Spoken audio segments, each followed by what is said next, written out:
Hello, everybody. As always, I am Befallen Tragedy, your host. Welcome to Fanatical. Today, I am joined by my wonderful co-host, that crazy Canuck, Lightning. Canuck, really? Yes. I'm here. We also have Surefire. Woohoo! Overlord. Whatever your name is. And Mytho, is Mytho? Mytho's not here, no. Mytho's not here. However, we do have a special guest today. We do. You introduce. Alright. With us today, we have a special guest. Over the summer, I planned on having more people joining us, and today we are joined by the Lost Narrator. Hello! So, why don't we start real quick by just telling everyone what you do. Why are you horse famous? Why am I horse famous? I don't think I'm horse famous, but I read fan fictions. Why am I pony famous? I like that one more. I like pony famous more. I read fan fictions on my YouTube channel, and I do like sound effects and music, and I read a lot of grimdark. That's the other thing too. A lot of people have said that my grimdarks are probably some of the better ones that they've heard. I like you. Yeah. Oh, thank you. But yeah, that's pretty much what I'm known for, is fanfic readings, and then more specifically the grimdarks. So I do read comedies and romances and all kinds of other stuff, but the grimdarks are more my thing. Right. And now, I'm going to also ask the thing that we ask anyone that comes on the show, just to start off. Favorite pony, favorite episode? Oh, gosh. It's a tie for me. I have two favorite ponies because I can't. Hate you. Why? It's very easy to make him hate you. Don't worry. Yeah, don't worry. He declared me his arch nemesis in the last episode, and I've only been in one episode. Did you not see the unwritten rules? Yes, I did see the unwritten rules. My favorite ponies are Rainbow Dash and Rarity. And my favorite episode overall, I would have to probably say, actually, it's from this season. This past season, season 4. I would probably say Rarity Takes Manhattan, because I really, really like that episode. Woohoo! Wait, I'm not mad at you. I'm just disappointed. You're just disappointed. Well, I'm sorry to disappoint. So wait, does our favorite pony have to be canon, or? Well, I mean, like... Yeah, it helps. I certainly hope so, because otherwise Flufflepuff doesn't count. Oh. Okay, well... Flufflepuff never counts, but, you know. Yes, she does! I mean, so, Aeon, who's yours? My favorite canon pony, I'd have to say probably Pinky. I don't know. Ew, gross. Wait, what? Terrible. Anyway, favorite episode, definitely the Power Ponies episode. That is my favorite, hands down. Power Pony, huh? If I had to pick favorite non-canon ponies, it'd be Blackjack and Little Pip, but... Well. I mean, we all know, okay, Lightning, out of the main 6, who's your favorite pony? Out of the main 6? Yes, because I know Spitfire would be the default answer for not the main 6. Right. You know, it's really been kind of back and forth recently, but I think I'm still going to have to go with Rainbow Dash. Well. Woot! Yes! Like the bobblehead on my Xbox, I have to stick with Pinky. I love Pinky so much. Go away. I don't, you know, for whatever reason or whatever, I feel like Pinky didn't deliver this last season. That's because you're a communist, and you also don't know what fun is. No, I liked Pinky this season, thank you very much, because she toned it down. Cough, cough, goof off, cough, cough. Well, yeah, I mean... Well, okay, besides that, I mean overall, I'm saying. I don't think that there's anyone here that didn't like Pinky's Pride, but it was like the only good Pinky episode this entire season. Castlemania. Castlemania wasn't a Pinky episode, though. Wasn't it the only Pinky Central episode the entire way through? No, there was, Mod Pie, but that was... Yeah, Mod Pie was great. Mod Pie was fantastic. But then Mod got... Mod distracted everybody from Pinky. Yeah. Yeah. I mean, Mod was awesome, but Pinky was kind of... I don't know. No. That episode was great. Mod Pie, that was definitely in my top 3 episodes of the season. Because we got to see Pinky's spirit break again. Well, yeah, I suppose. So, narrator, Oh, you can call me Lost. That's Lost. what usually everybody calls me, because it's easier. That's actually, that's an... You have a shitty and confusing ending, too? That's a No, I don't. It is. Like, I mean, when you introduce yourself, you just say, hey, I'm Lost, and people are like, well, this is like, it's a public area, you should be Lost. I can phone the police for you if you want, and they can help you. Phone the police. Let's just take a moment to look at that statement. Anyway, just real quick, because you haven't expressed your feelings on it yet, what did you think of season 4 as a whole? I loved it for the most part. There were a few episodes, particularly the Breezy episode, that I was just cringing the whole way. But I was, like, for the most part, though, I really, really liked this season. I wouldn't say it's the best season for them, like, compared to, like, season 2. Because season 2, I think, is still my favorite season out of all of them. But season 4, though, I really, really liked it. Like, overall. I didn't really have that many bad episodes. Spike's singing made me cringe. Oh, Spike's singing. If someone didn't cringe to that, then they are either tone deaf or deaf. I didn't watch that sequence, so does that count? Yes, that counts. I had to mute my TV.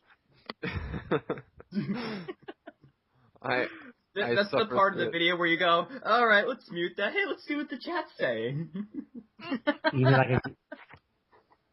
But it was so worth it. It was so worth it to sit through it and then hear Pinky's line at the end, though. Yeah, actually, I didn't watch it the first time. I had to go back, and the only reason I did was so I could hear Pinky's nailed it. I know. All right, so now. Wow, feedback. Yeah. I know, BT, you need to do something about that. It's a fucking Xbox. Xboxes are loud. Yeah, they are. It's like a freaking turbine. It's so loud, you can literally see your Skype box light up every time. Okay, fine. I will play my Wii U instead. Good, because it made me really concerned that you were possibly a robot. Oh man. I am fueled by the tears of children. Oh wow. Yeah, that seems legit. I believe that. So that's why I'm your nemesis. Because you are a savior to little kids everywhere? Yeah, that makes sense. Because he loves little kids so much. Wait a minute. Right. So. I almost coughed out my water. Please do not die on the podcast. We frown upon that. No, don't. We do not have medical insurance here on this podcast. Yeah, unfortunately, don't. So, now, I have to ask, why fanfics? What made you want to read fanfics online? For myself, I'd actually wanted to do narrations for a really long time. I'd been listening to Obab Scribbler and Mr. Creepypasta probably for at least for as long as they'd been recording their stuff, and I just felt inspired, I guess is the best way to put it. And then then I decided, I was like, you know what, if we're gonna do this, let's do it. And that's when I started doing. I started off with, I believe, Silent Ponyville 2 is the first story I ever started with on my channel, and then from there it just kept going. So. Kind of went like that for me. Firebolt just asked me to narrate stuff, and then I'm kind of just started narrating most of the stuff. And you are just the prime narrator now. Yep. Pretty much. Well, I was just like an extra, a background pony. Yeah, That's literally, I was. think I casted him as like a random guard in Past Sins. Yeah, that was pretty much it. Then I became a narrator, and then, yeah, that's basically Now he has all the lines. Yeah. Poor asshole.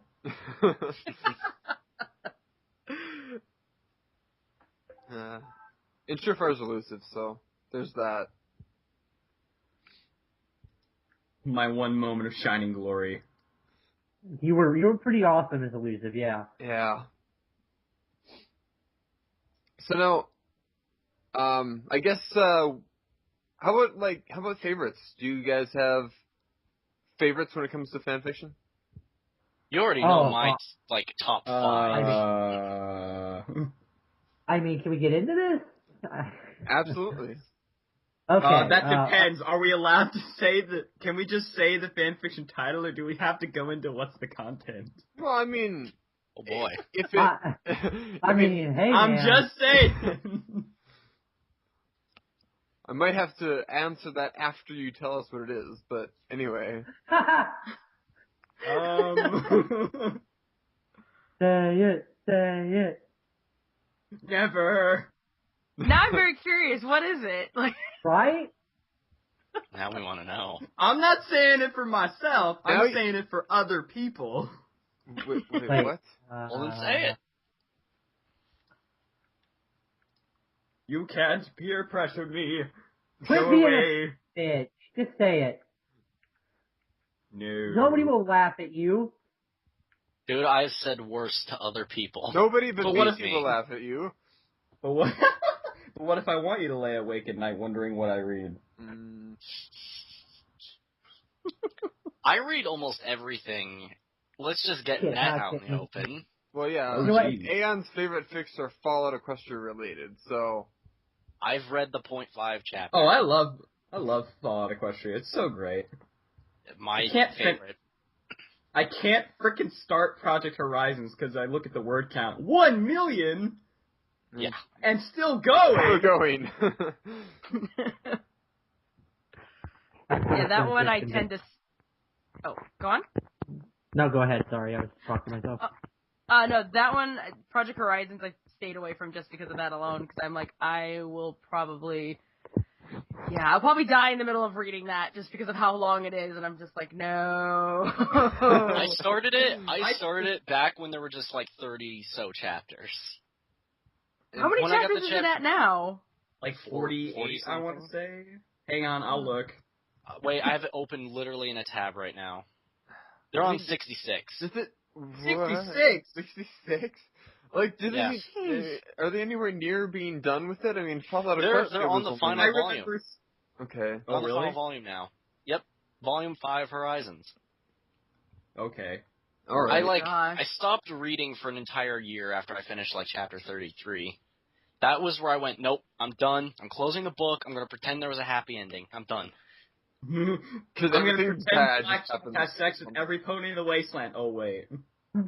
I literally picked the worst chapter to stop on, because literally the next chapter is the comic relief chapter where everything good happens. I kind of needed that after chapter 33, so... I know, I come back and I'm like, wait, what? I missed all of this?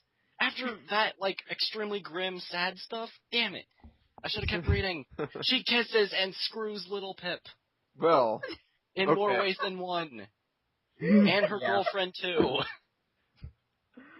Oh my god. Blackjack, queen of everything when she is drunk. She owns the party and house. How about you, Lost? Some of my favorites? Oh gosh. I have a lot of different favorites. I think one of my favorites, at least within this fandom, is A Tea Time Visit. It's a story between Twilight and Rarity, and they go back and forth between the chapters of pranking each other. And it's a pretty simple concept, but it just gets really over the top as the chapters go on. Where, like, I think in chapter 2, I think AJ dresses up as Rarity and tries to prank Twilight. It's just, oh my gosh, it's just all over the place. That's one. Grimdark-wise, I would probably say it's a tie between Silent Ponyville 2 and a recent fic that I actually just did a reading of. I spoke to Miss Smarty Pants today. That one, I really, really like that reading, or not the reading, the stories, because it's sort of like Chucky meets MLP. Oh God, no. Yeah, you lost me. But there was a reading of that recently, right? Oh, what was that? There was a reading of that recently, though. Yeah, I just did it actually. Yeah. I had Scribbler play because what happens is that Miss Marty Pants basically is the Chucky character, and I had Scribbler actually come on and voice her as Chucky, and oh my gosh, those lines. They were so creepy, it's not even funny. But yeah, I would have to say those two when it comes to Grimdarks. I have a lot of favorites. It's really bad. Yeah, I mean, I guess I've always got to say that the very first fanfics that I ever read, the very, like, the things that got me into fanfiction in the first place were Allegreza and My Little Dashie. First thing I read was Past Sins. That got me in the fandom. The very first thing I ever read was Cupcakes. So yeah, I was gonna say the first thing I didn't read it, but I listened to it. Was Cupcakes. That was my first exposure to the fandom. Wow. First pony fanfiction I read was My Little Dashie, and then I got 2/3 of the way through. I'm like, yeah. And then I didn't touch fanfiction for like another 6 months. I don't blame you. I was afraid, and that was only because these jerk-offs made me read it. After I read Cupcakes, I was afraid of mirrors and Cupcakes for like a week. I was afraid Pinky would just be in a mirror and be ready to murder me. I was just like, oh hell no. Can I avoid my own bathroom? I'm gonna go to the one without the mirror. Do you have a bathroom without a mirror? I didn't know they made those. We have 2 bathrooms. There's one downstairs in the laundry room, technically. Oh, okay. Okay, my favorite fanfiction pony fanfiction has to be hands down Hard Reset. Oh, I love Hard Reset. I've seen that. I haven't read it though. If you haven't read it, you need to. It's like Twilight's version of Groundhog Day, except she keeps on getting killed. Oh my gosh, I'll have to add that. Up.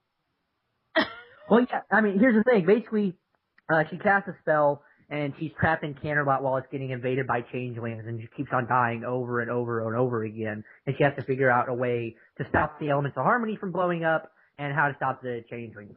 Huh. So it's like that new movie with Tom Cruise. What new movie with Tom Cruise? The Edge of Tomorrow.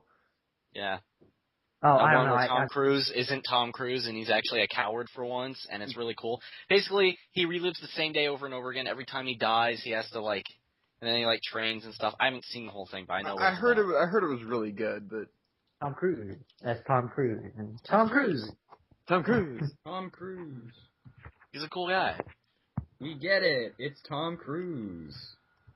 I don't think you understand. So did you? What was your first narrator? Did you say it was Cupcakes?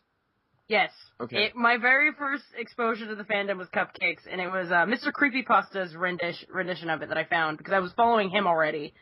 And then I listened to it, and I was like, this doesn't sound like My Little Pony. What the hell is going on?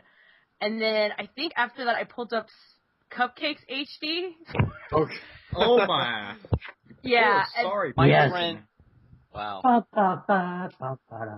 So those are the 2 big things that I was exposed to before anything else. But then after that, then I started finding 2 Snacks, his 2 Best Sisters play. I found those. There's a couple other projects that I had seen after that, but those were literally Cupcakes was my first introduction to the fandom, and I was like, this is awesome, but I'm terrified. So these stories, were they, like, did you see these stories before you even started watching the show at all? No, I saw these stories before I saw the show. Okay. It was literally, I saw these stories, and then I was like, I kind of divulged into a little bit more, and then I marathoned it on Netflix. I believe they had all the seasons on Netflix at that point. And that's when I was like, okay, this show is freaking awesome. Yeah, I mean, I think they had like season 3 come up literally like 2 days after season 3 ended. Like it ended up on Netflix. Yeah. They still don't have season Such 4 is up. the power of Netflix. Yeah, man. I was just rewatching some season 3 episodes yesterday, and I went back and watched Too Many Pinkie Pies, and that episode's still fantastic. Yeah. That was one of my least favorite of season 3, but anyway. The ending. Well, I mean, such a mindfuck. Mm. It's like, wait, was that the real Pinkie, though? Yeah. And then I went back and watched I watched the season 3 opener. Have you seen that video ROI made? I mean, which one? After that episode. I mean, are we talking like safe for work or? Oh no, it's completely safe for work. The one he made after that episode. Well, I mean, the alternate ending. Yeah, yeah. I remember that. Well, it wasn't really so much alternate ending. It's just kind of food for thought. No, yeah. Who the fuck is? But yeah, I mean. We are not on our game today. Holy shit. Yeah, it's just too early. But Did I throw you guys all off? No. No, it's too early. We usually do this like really late at night, so I mean. Oh. Well, this is our first time doing it during the day. So, I guess one thing I wanted to talk about is that Lost. You recently had a casting call that I believe recently closed, right? Yes, it just ended a few days ago, actually. And do you want to tell us about what the project is? Yeah, I'm actually putting together a 5-part reading of Scribbler's Truth Be Told. It's probably, actually, I think it's one of her only grimdarks that she's written, but it's pretty much about Pinkie Pie waking up with these lumps on her back, and then crazy stuff is going on in the town, and they're both connected. And it's a pretty long story. I think it's like 26,000 words. So I've cut it up into 5 parts, and I recently held a casting call for it. And yeah, I'm still finalizing the roles too. So still going over them because I actually got a lot of auditions for it. I was quite surprised. But I'm hoping though 26,000. Yeah, it's pretty long, but I'm hoping that I'm hoping for it to come out in October for every Friday, basically leading up to Halloween. So. Okay, that's the plan.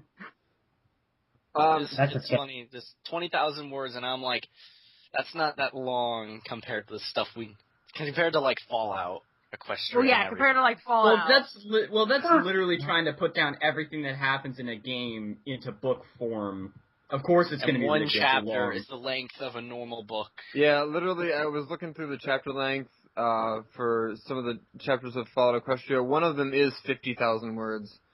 We're probably going to have to forget which one that is, but it's like chapter or something. Which, by the way, is like I know what chapter. I don't know the number though. I've kind of figured it out that if there's something that's 10,000 words, that takes about an hour for a reading to go through. So that chapter would be 5 hours long. Yeah, that's why I had to split the Truth Be Told into 5 parts. Oh, is that a one shot? Yeah, it's a one shot. Okay. Yeah, that's why I had to split it up. There was no way that I was going to be able to do a 5-hour reading of that. So that's why I was like, I split it up into 5 parts. So, in this 5 weeks in October. Yeah, it kind of worked out. I mean, I've seen some long one shots, but I mean, like, I think the longest one shot that I've seen was yours truly, which was like 18,000 or something like that. Maybe. I'm not sure. But yeah, I mean that was. So I guess I didn't know that Truth Be Told was so long. I didn't know it was a one shot. No, it's a one shot. It's cause I remember when I asked her that because normally because obviously she does fanfic readings. I asked her flat out, I'm like, are you planning on doing a reading of this? Because I don't want to do a reading of it if you're going to do a reading of it. And she said no because it's too long. And I was like, well, I will take on that challenge. I will take on the challenge. Yeah, challenge accepted. I'm going to do this, and it's going to be amazing. Nuke 'em. And then editing it is gonna suck.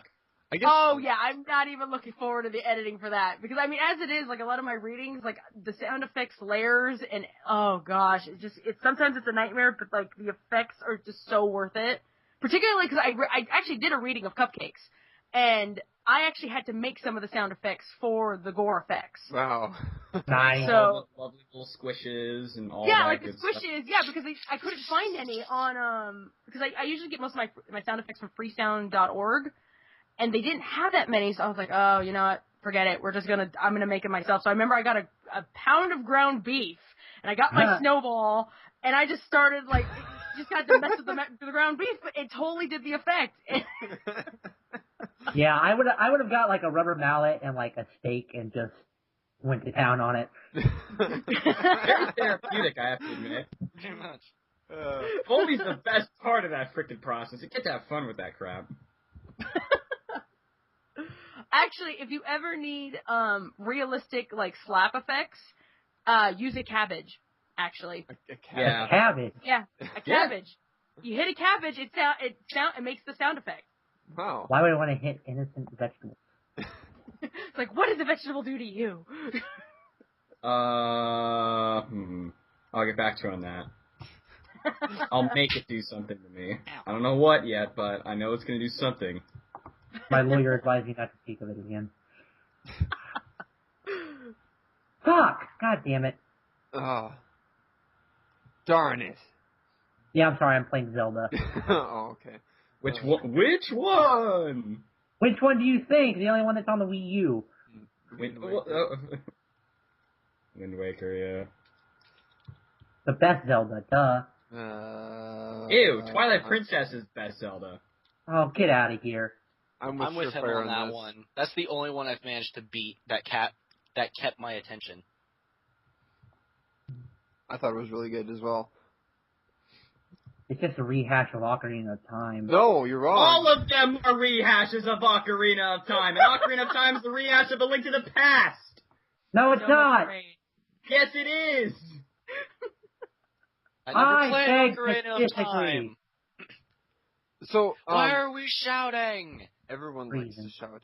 That's just what we do. It just happens.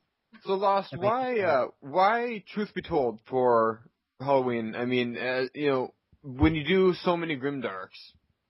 Why that one? Yeah, why that one? Well, several reasons. One, I was originally going to be doing Silent Ponyville 3, but then I realized how long it was, and I was just like, no, that's not going to happen. I think it's 126,000 words now. Yeah, that sounds about right. It is complete, though. Yeah, it is complete. I believe he finished it last Halloween, actually. Which I'm really glad that it's complete now, because then I can go back and do it, finally. Yeah, seriously, because I was just like, I remember I was waiting for it, and people had been messaging me, and I was like, well, I'm not going to touch it until it's finished, but now it's finished, and I'm still kind of... Came back. Yeah. I actually, this week, I think I got at least 5 messages asking me if I was doing Silent Ponyville 3. I eventually want to get to it, but not right now, just because I'm working on way too many other projects right now. I know that feeling. Yeah, seriously, it's just like, I have too many other projects going on, I'm sorry. But the reason why I chose Truth Be Told was just because it has the right mixture of the grimdark that I like, and then it has the psychological horror just because of what is happening. And it's, like, I don't want to spoil it. I'm not going to spoil it. I want people to go read it because it's a very good read. But just, there's so many layers, and especially if you know anything about what the show was supposed to be before it came to be, that along helps with the story. But yeah, it's a nice mixture of grimdark with the gore, but then it also has the psychological horror, and it's most likely, it's one of my top favorites. Not the top favorite, but just one of them. I have a hard time reading horror, and I mean grimdark I'm okay with because I made these idiots read the Experiments of Twilight Sparkle. Oh God, you bastard!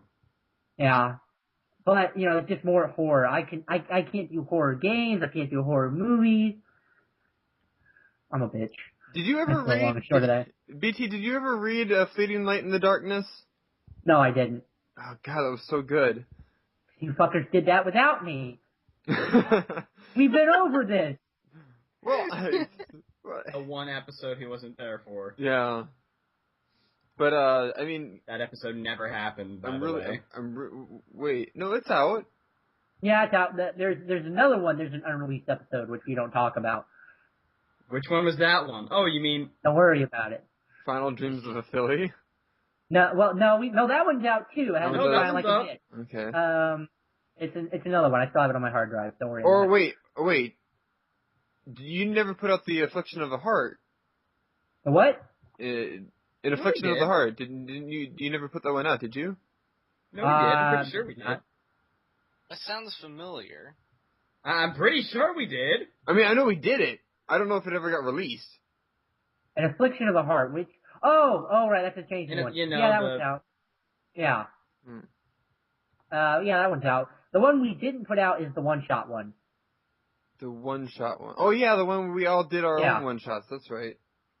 We all picked one-shots. That's right. Yeah, that one failed miserably, so it's not out. It's never coming out. It will stay on my hard drive forever. I want to listen to it now. It may come. No, it'll come out as an April Fool's joke. No, I thought about it. It will never come out. Well, we put our heart and soul into that video. We're never going to put it out for other people to see.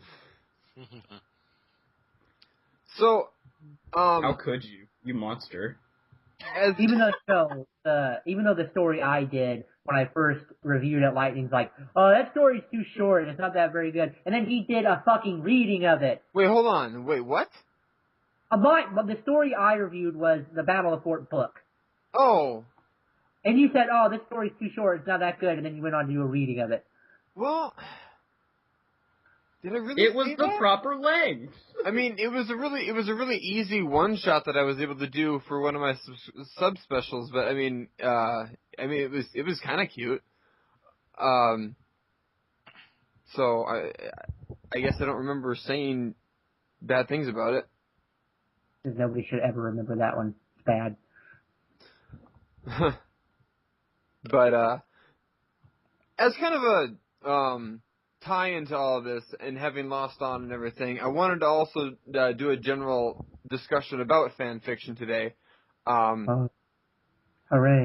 Yeah. And we spent the last 35 minutes randomly talking about random fan fictions and random things. Well, yeah. I mean, that's what we do. Oh, yeah. I've only been here for one episode, and I already know that. So more episodes than I've been here. I'm willing to bet. Wow. No. So, fan fiction. What's the appeal? Why do people write fan fiction? Because some people have their own headcanons.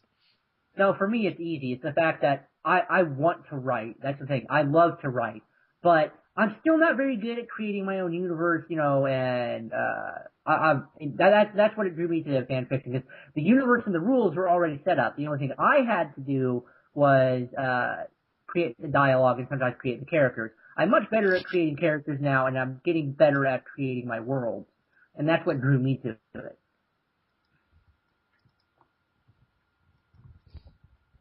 For other people, it's because they have weird fantasies. For some people want to. Some people all of those. Some people just think, what would happen if I combine this with this? And they go, oh, that's awesome. And then oh, I should make a fanfic of that. Obligatory reaction is I quit forever. Ponies in this game, and this game, and this game. Well, yeah, crossovers and stuff like that as well. Like Resident Evil, or Soul Calibur, or Saints Row. Or, Silent. Yeah, whatever. I don't know. I can't think of the actual name of the Silent Hill. Silent Hill. Damn it. Come on. I can't think of the actual name of the goddamn game. Wow. I kind of want to say Silent Ponyville. I'm like, no, that's not it. What is it? Silent Ponyville was the original and always will be. Yes. Still waiting for them to bring out that game. I know they have it in development, but I don't know. Yeah, I don't know what happened to that. Game? Yeah, there's actually, if you Google search it, there's a demo that you can actually play. but I don't know what the status is on the development of that, considering the author was also in charge of that as well. So, I don't know. But I was actually looking forward to it, though. I was totally looking forward to that, just because that story kicks so much ass. You know, and it's really funny, because that story in particular kind of flew me for a loop, because they added Slender in it, and I'm like, I did not expect Slender to be in a Why silent. is there Slender in my silent? Yeah. It's like, why is Slender here? Well, it's that, and then also just from that one Slender in my boot. Just from that one statement, you have now completely lost me on this story. Oh wow, shit. Well, it's that, and then also the elements of cupcakes with it as well. The elements of cupcakes? Yeah, because remember how... Oh, right, yeah. You know... Yeah, I can't remember. I think that was intentional. No! Fuck! Sorry. He died. Yeah. Again. No, I didn't die. Platforming's a bitch. No. You know, be a pretty awesome fanfic. Ponies with Hamlet. Probably been done. I mean, anything probably has. Anything you can think of has probably already been done. I can't necessarily guarantee it's been good. I'd rather see Macbeth, because then everybody dies. Well, in Hamlet, almost everybody dies. All of his great tragedies. No, you don't get it. You don't get it. Everybody has to die. Everybody, I mean it. Like, literally, everyone has to die. I have a whole poster of Hamlet on my wall. I could literally read the entire story if I wanted to. I just have to walk across the room. Or, I don't know, do like a crossover of Oedipus. That way, the people can get their weird fetish out of it and a good story. Well, but, no, fanfiction is really weird.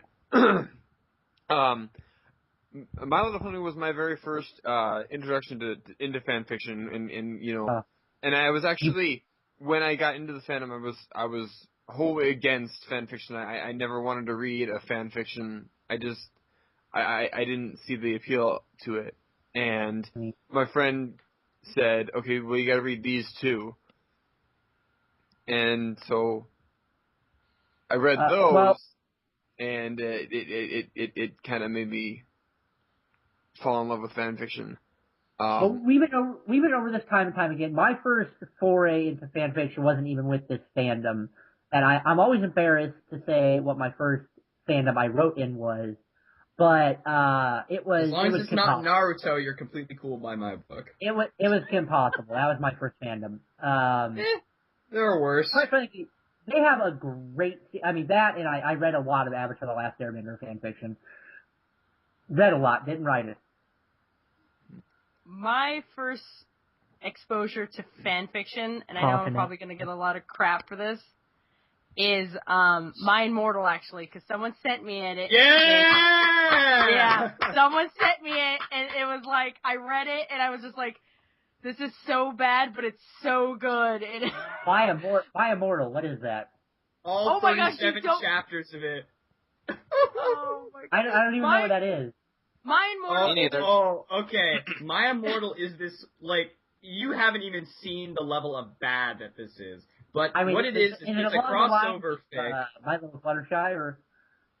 Basically, imagine Harry Potter meets Twilight.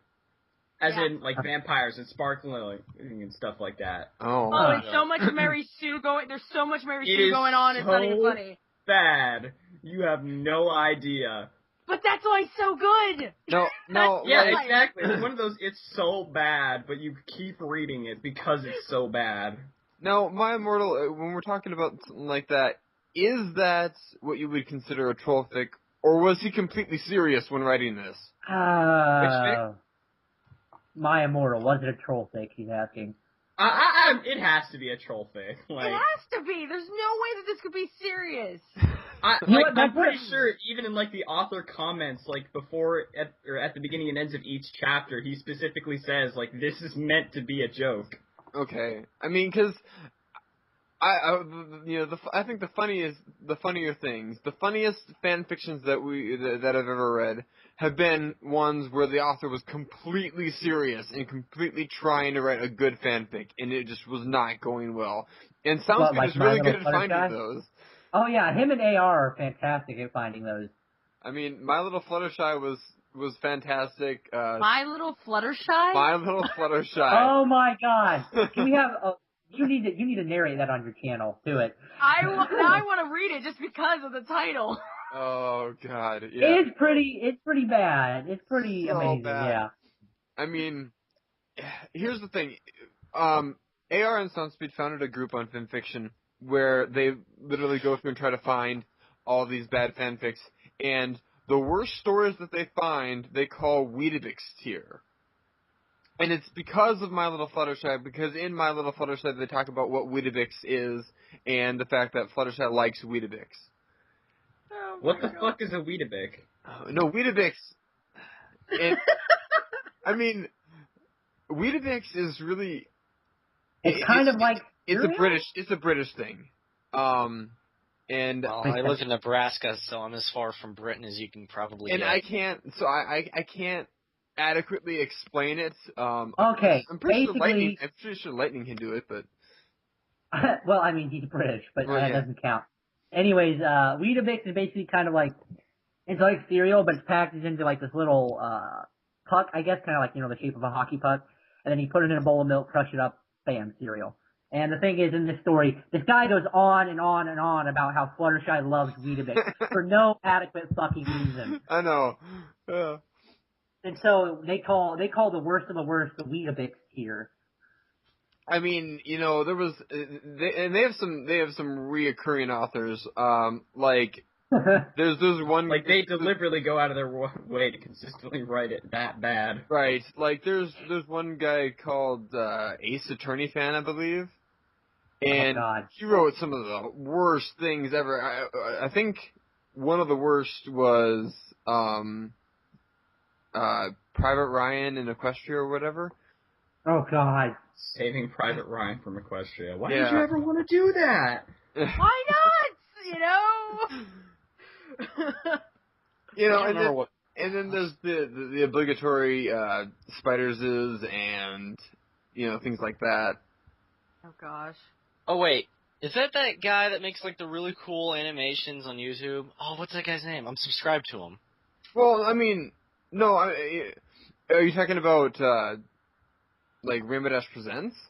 Yeah, that guy. Because I mean, it's different. He does readings of the readings. They're not real readings. Like he'll always change it, to make it, like more entertaining. Like how he did with Cupcakes. Right. I mean, Captain Hook and the Bite. Every once in a while they'll do something like Rainbow Factory or they'll do Cupcakes, and they always make it like funny as opposed to what it was supposed to be. So I don't know. His version of Milo Dash is probably the best thing ever. I haven't seen anything by Rainbow Dash Presents at all. So what the fuck, really? You need to see Captain Hook and the Biker Gorilla because that was just that was awesome, especially all the references. I recommend. Oh, what's that one? I recommend the one where like Pinky gets diabetes or something and dies, and then like Rainbow Dash is sad, and then they sing that really cool song. Bittersweet. Hey, Aeon, you could probably do a Thrakkerzod voice, couldn't you? A what? Thrakkerzod. Yeah, Sweetie Belle from the Rainbow Dash Presents series. Oh, maybe, I don't know. I love you might be able. I could try. They had the Temple of the Lost reference in the Rainbow Factory one. Legends of the Hidden Temple. Legends of the Hidden Temple, and I just lost it because that is like I haven't seen that for easily since the midnight. 14 years, 13 years. Yeah, I was gonna say it's at least 14 years since that show. Let's see. My first foray into fan fiction.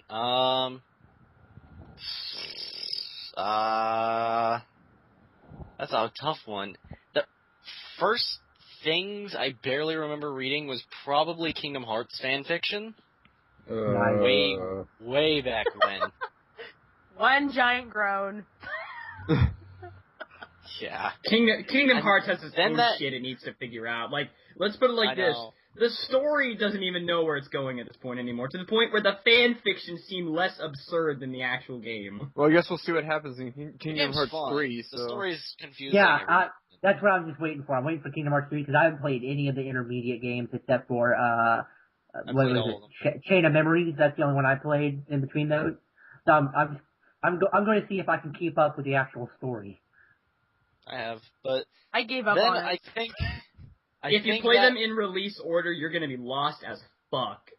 Let's put it like that. I wasn't, and you gotta play the games in chronological order, and even then, it's still a gigantic clusterfuck. You don't need to, as long as you in release order, and I'm not confused. I mean, as long as you know when they're supposed to take place, then you can kind of. I didn't even play Chain of Memories until like after, friggin' whatever that one on the DS was. 358 over 2 days? Oh, the shit one! 358 fanfictions over 2 nights. That's what it is! I mean, are you kidding me? That's actually pretty funny. I never heard that one before. Yeah, then it went to, like, Final Fantasy fanfiction, and then, like, I only read, like, maybe 2 fanfictions from that. Then I heard about the MLP fandom, and then I read Past Ends, and then I got into the fandom, and then I heard there was a Fallout crossover. I'm like, oh, I love that game. That's my favorite game of all time. I gotta read this. I hope it's good. I'm just gonna throw this out there. JRPGs have the worst fanfiction. Like, there's no debate about that. I'm not a JRPG guy. I cannot play neither am I. But they have the worst. If I even try, I'll just get lost, and then I'll get confused, and then I'll just start hating the game. I'll be like, oh, this shit. Yeah, I'm actually even worse when there's nothing in English, and I'm just like, okay, I don't know what's going on here. What is this? I don't even understand the combat. Okay, I'm done. We're done. I'll just give it to my friend who actually enjoys this crap. Give it to me. I'll gladly take any JRPGs you don't want. Yeah, I like JRPGs.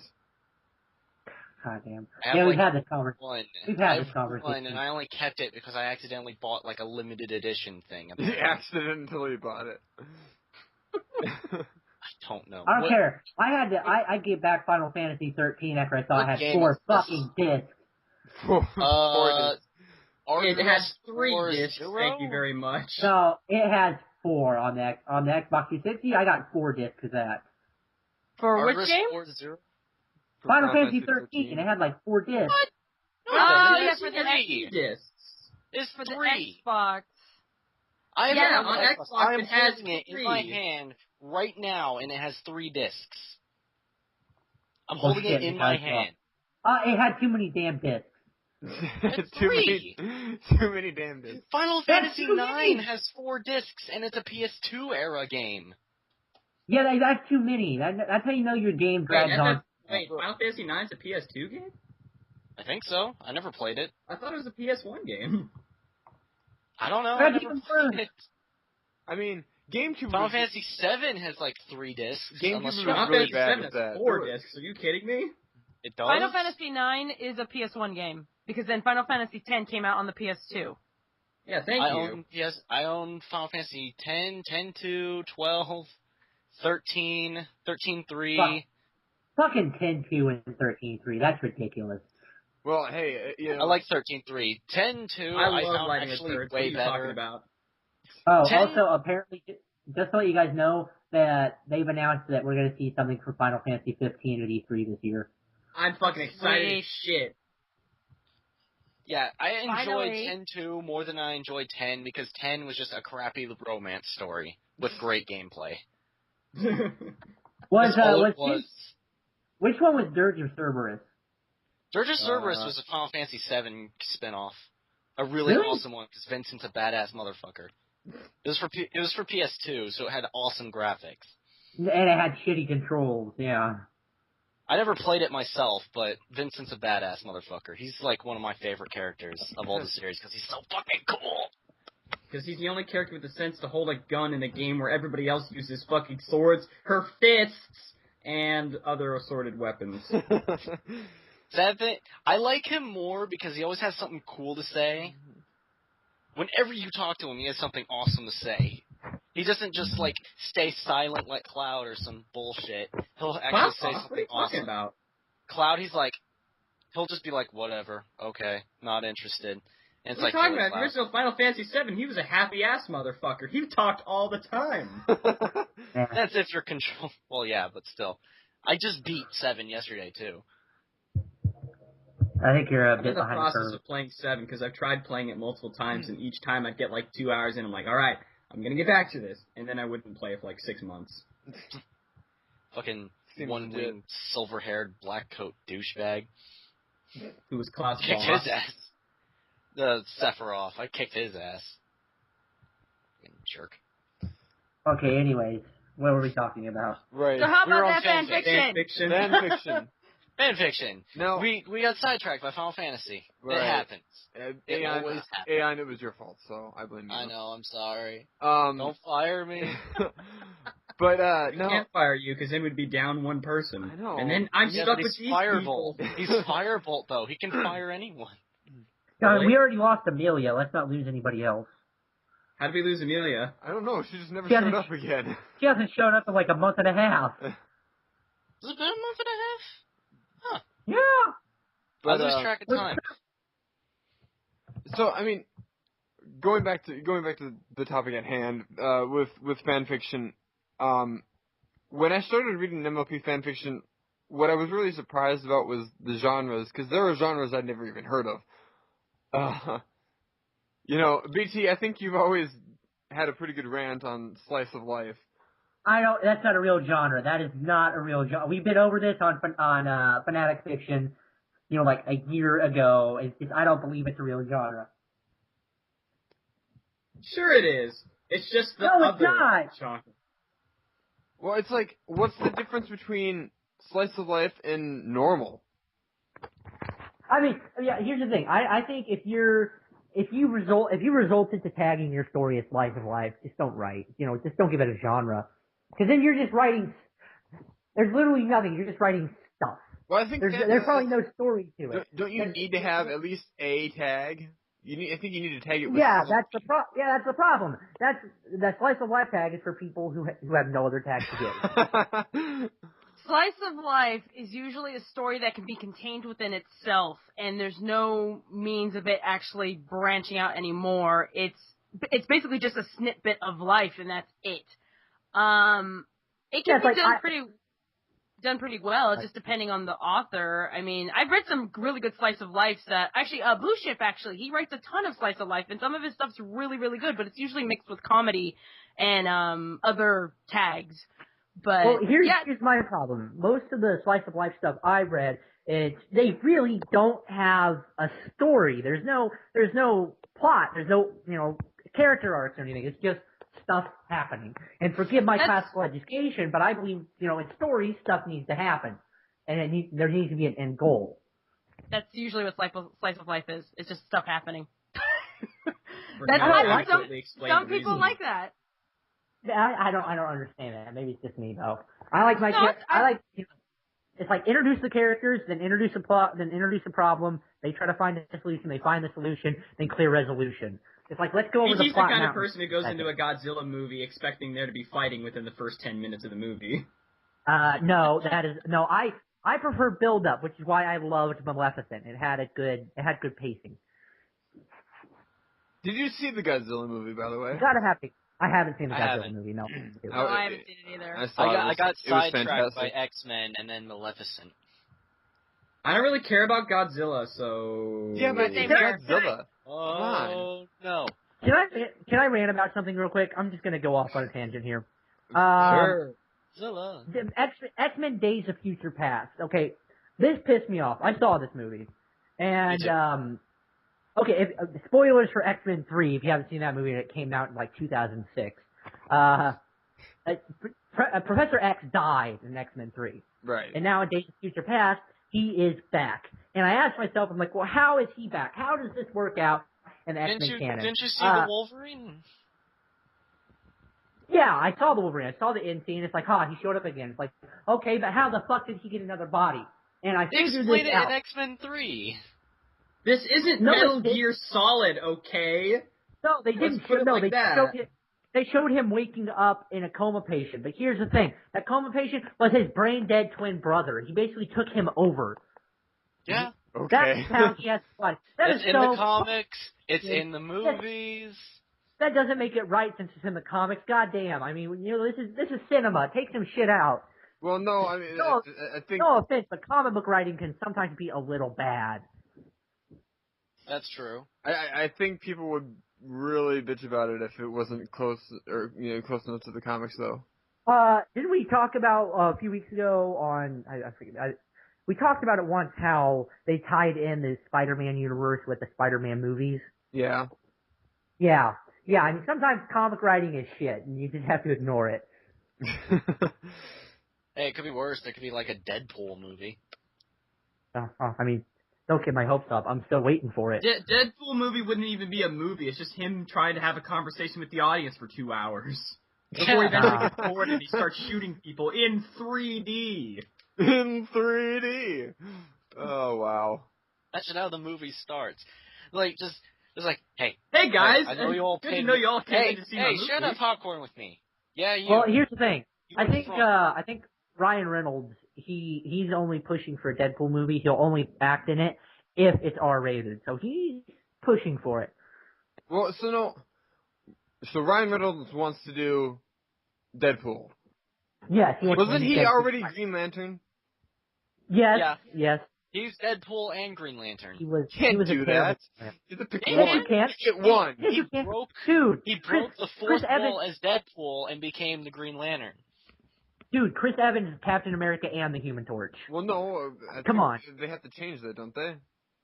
Yeah, actually, yeah. The new Fantastic Four is Human Torch. I guess I never realized that. Was in the new Fantastic Four movie they're coming out with in a few years, the new Human Torch is black. So interesting. That's very interesting. I mean, like I think the black like whenever I think of a superhero, I always go back to Justice League. And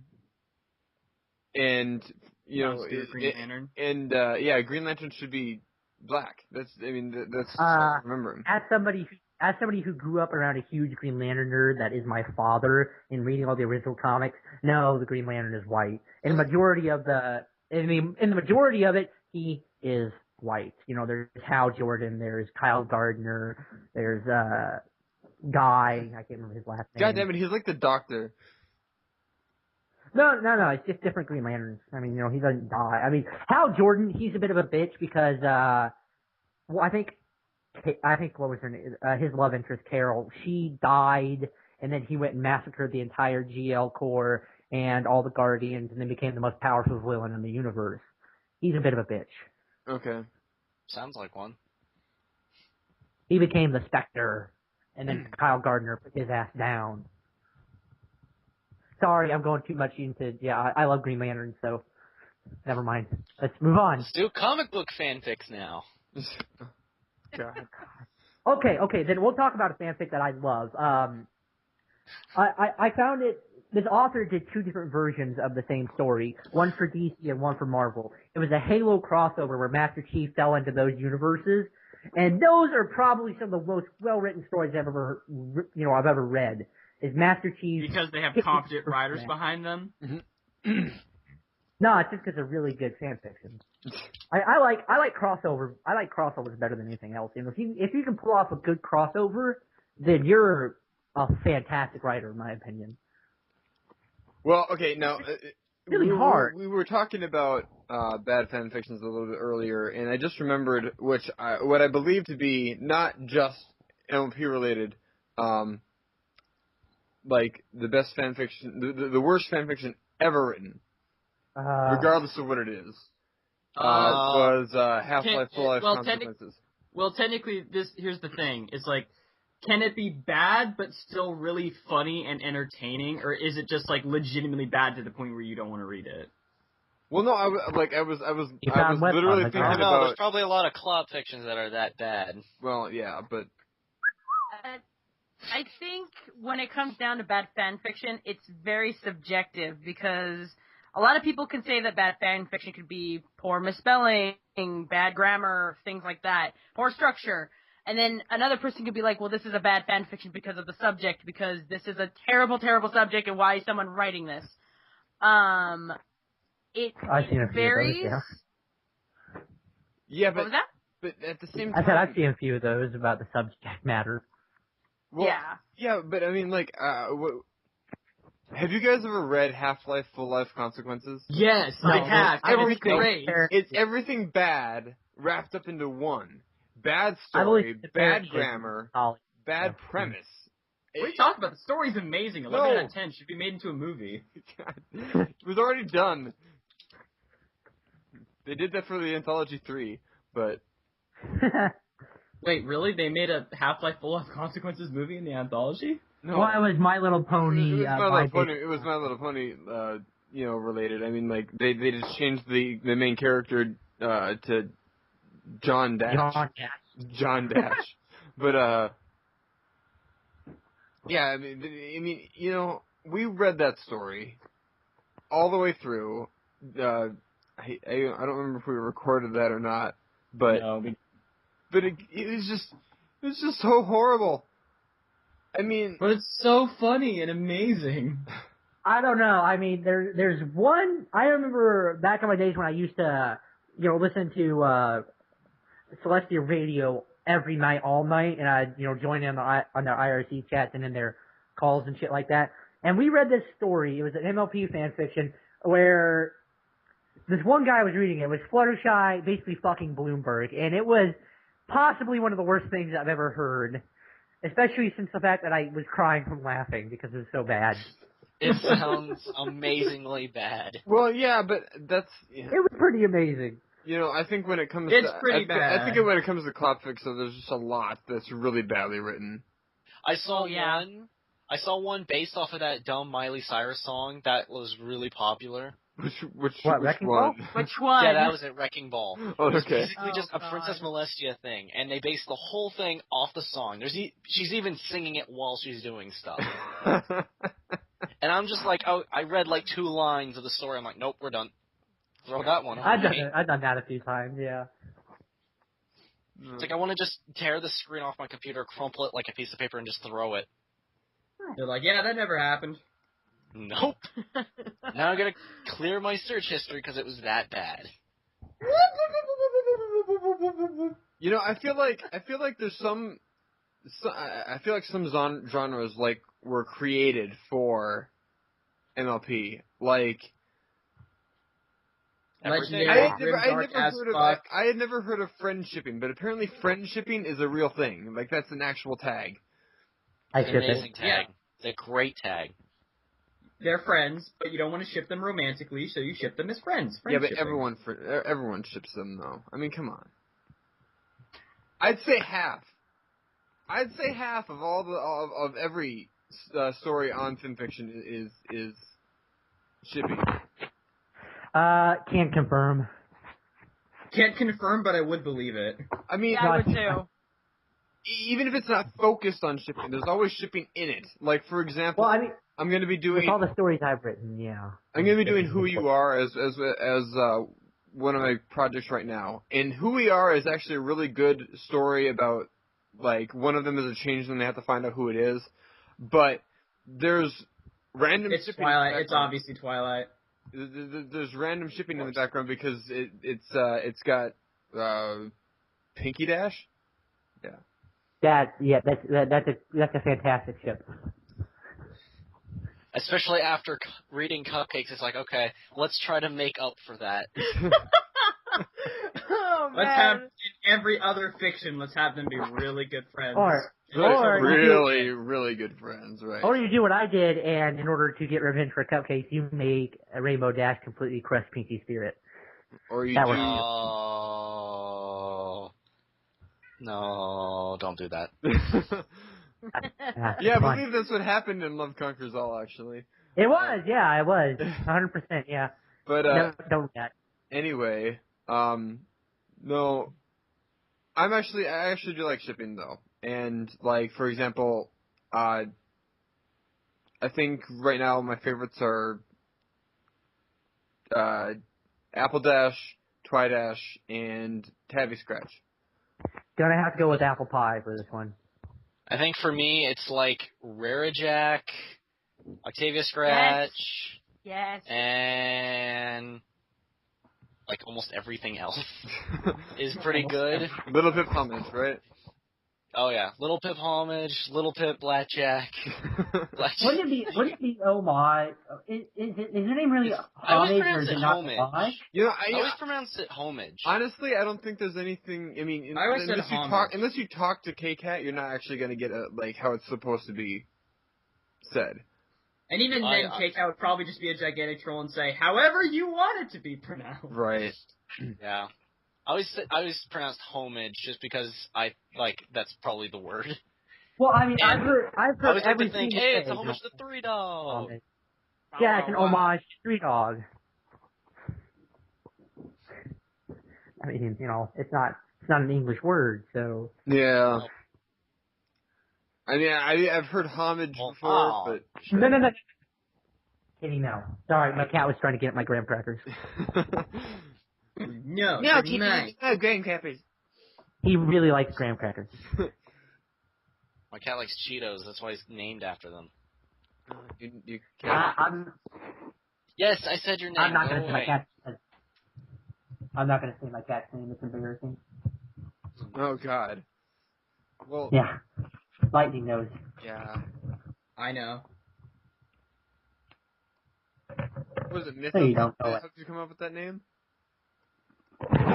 Oh, I'm talking about the big one, not the little one. Not Sammy. Sammy's okay.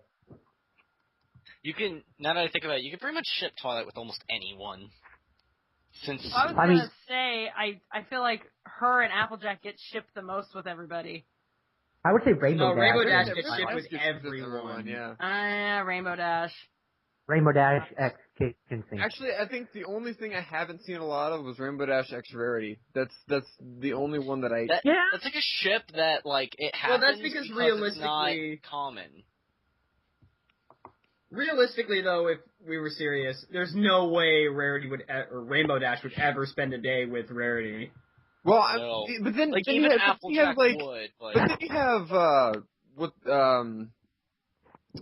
Dragon Quest, where randomly Rainbow Dash and Rarity walk in together and say, hey, Twilight, I want to go to brunch. I'm like, why were they together in the first place? Like, yeah. They were doing... What just happened 10 minutes ago? Did somebody win a bet or something? If the fanfiction I read are to be believed, they were doing stuff with Rarity's horn. Right. Oh, God. Okay.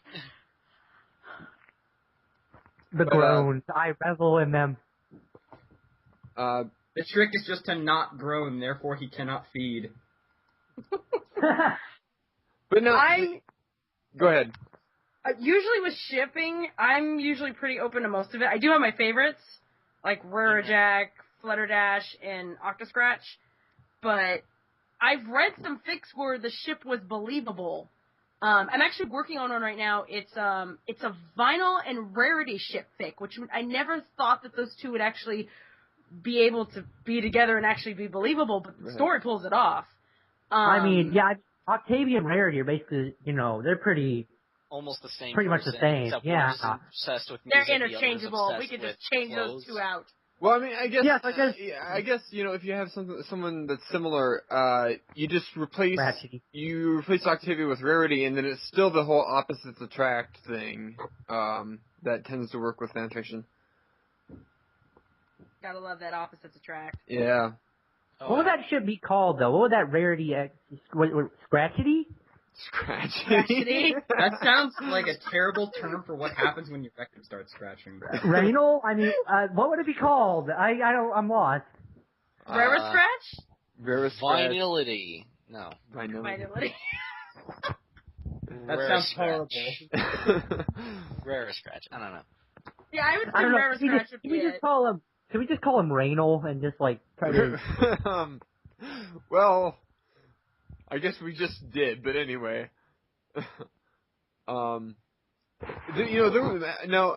when you're talking about unlikely pairings, there was actually a fanfic that I read that had a really interesting one that I never even thought of before, but it was pretty interesting, which was Pinkie Pie x Caramel. Oh. What? Which I guess you know, you don't really think about a lot of the side characters sometimes, you know. No, as Guillermo part only of the- gets shipped with Big Cat, so I mean. Yeah, pretty much. I thought never mind. I'm not gonna go there. Away. We ship like almost every guy with each other almost. Yeah, except for the big one is Soren and Brayburn. Yeah. That's because it's the sexiest, duh. Well. It's pretty good though. You got a cowboy and then you've got like the sports star. One's a Pixis, the other is just Earth, and I don't know. It's just a male version of Rainbow Dash X Applejack. It is, yeah.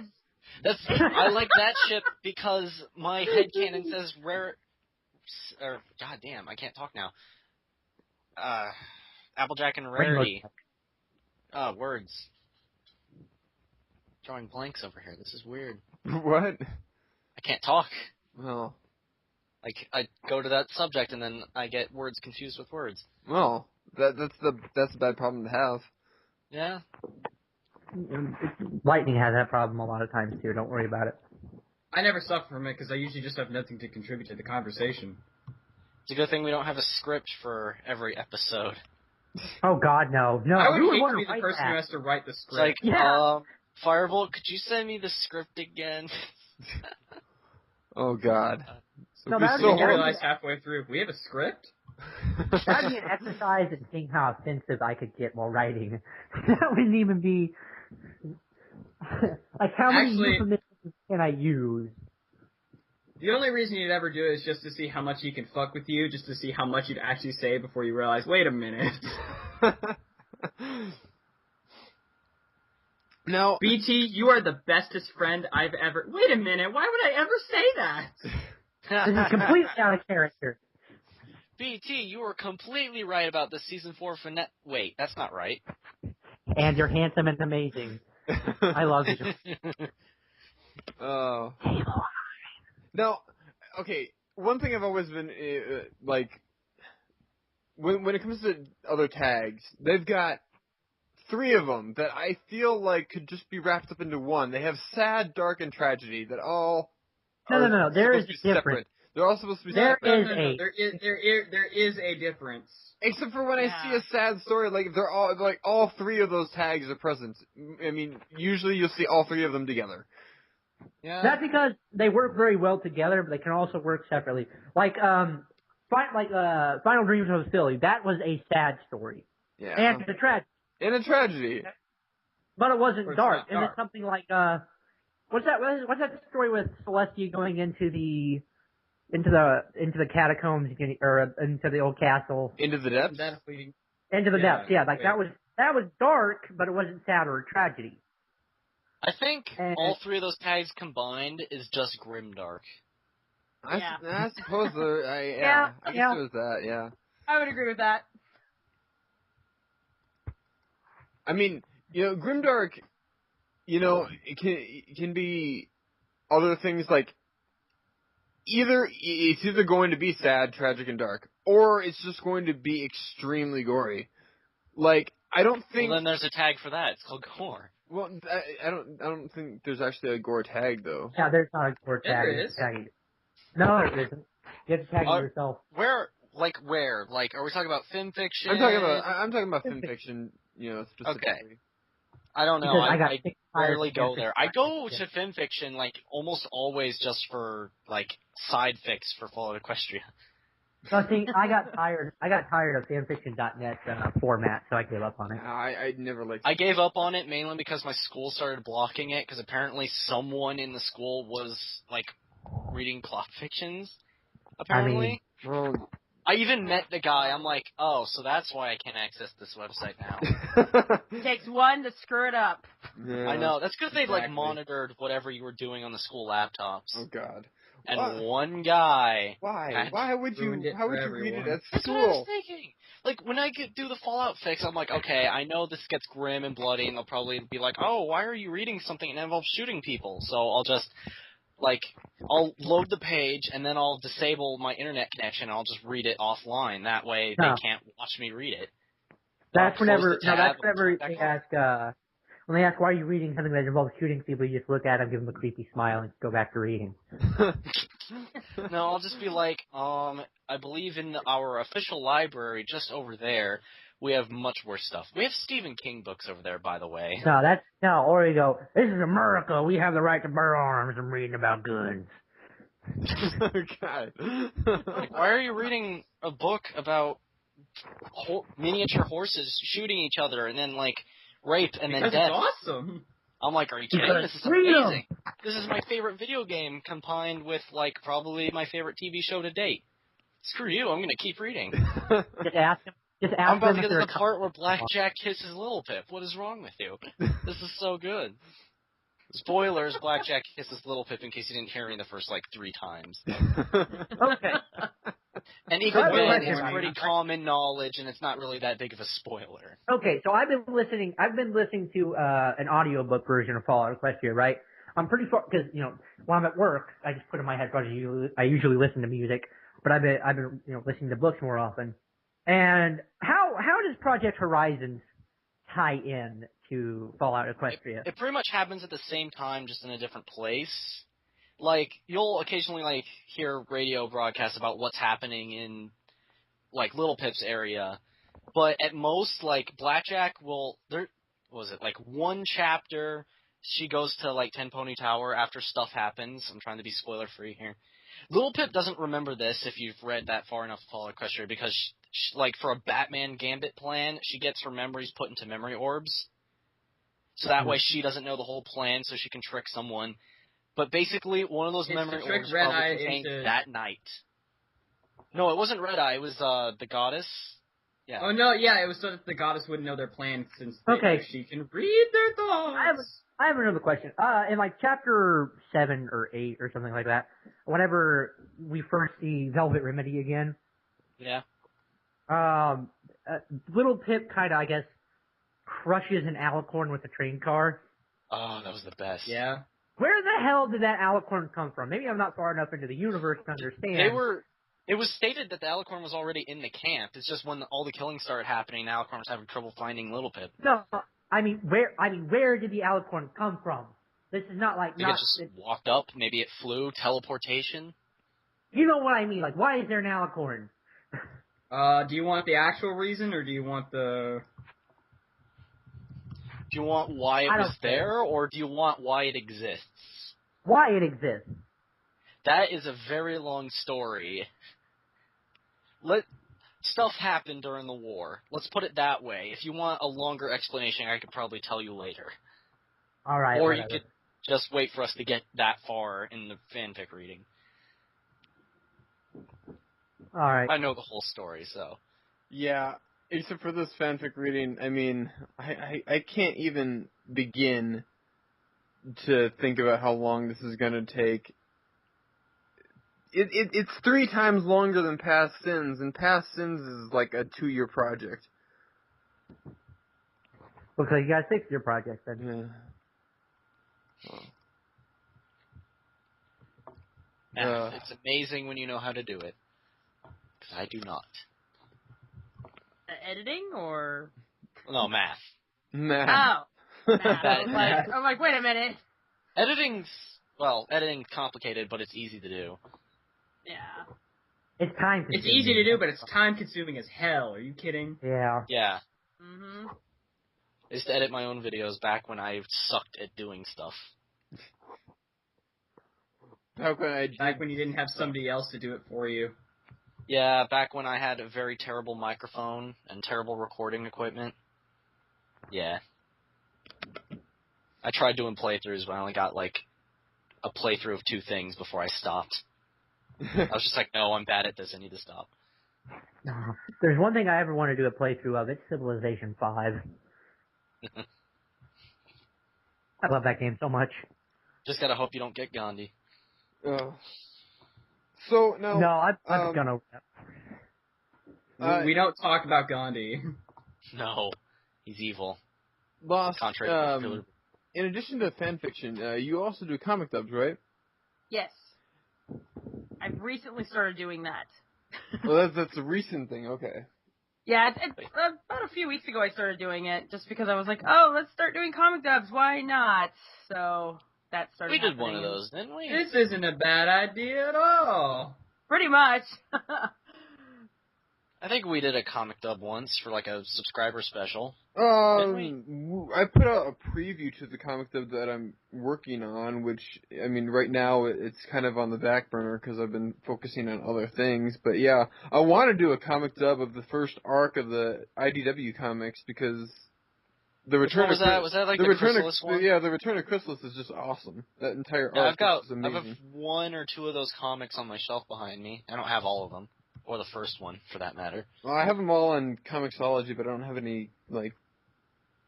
physical copies? Yeah, physical copies. But, yeah. I don't know how long that's gonna take, but those are actually, like, 20-some pages long, so... They're not that long. They'll definitely be a lot shorter. The comics are short.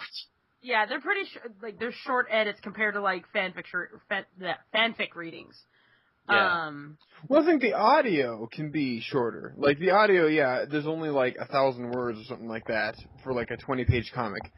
But I think the biggest challenge for me, because I've never done it before, is going to be the motion of of moving from picture to picture and stuff like that. Transitions. That can get complicated sometimes. Usually what I do when I'm doing comic dubs is I import it into Photoshop, and then I cut and crop whatever frames I need. And then I import it back into Vegas, and that usually is an easier way of going about with comic dubs.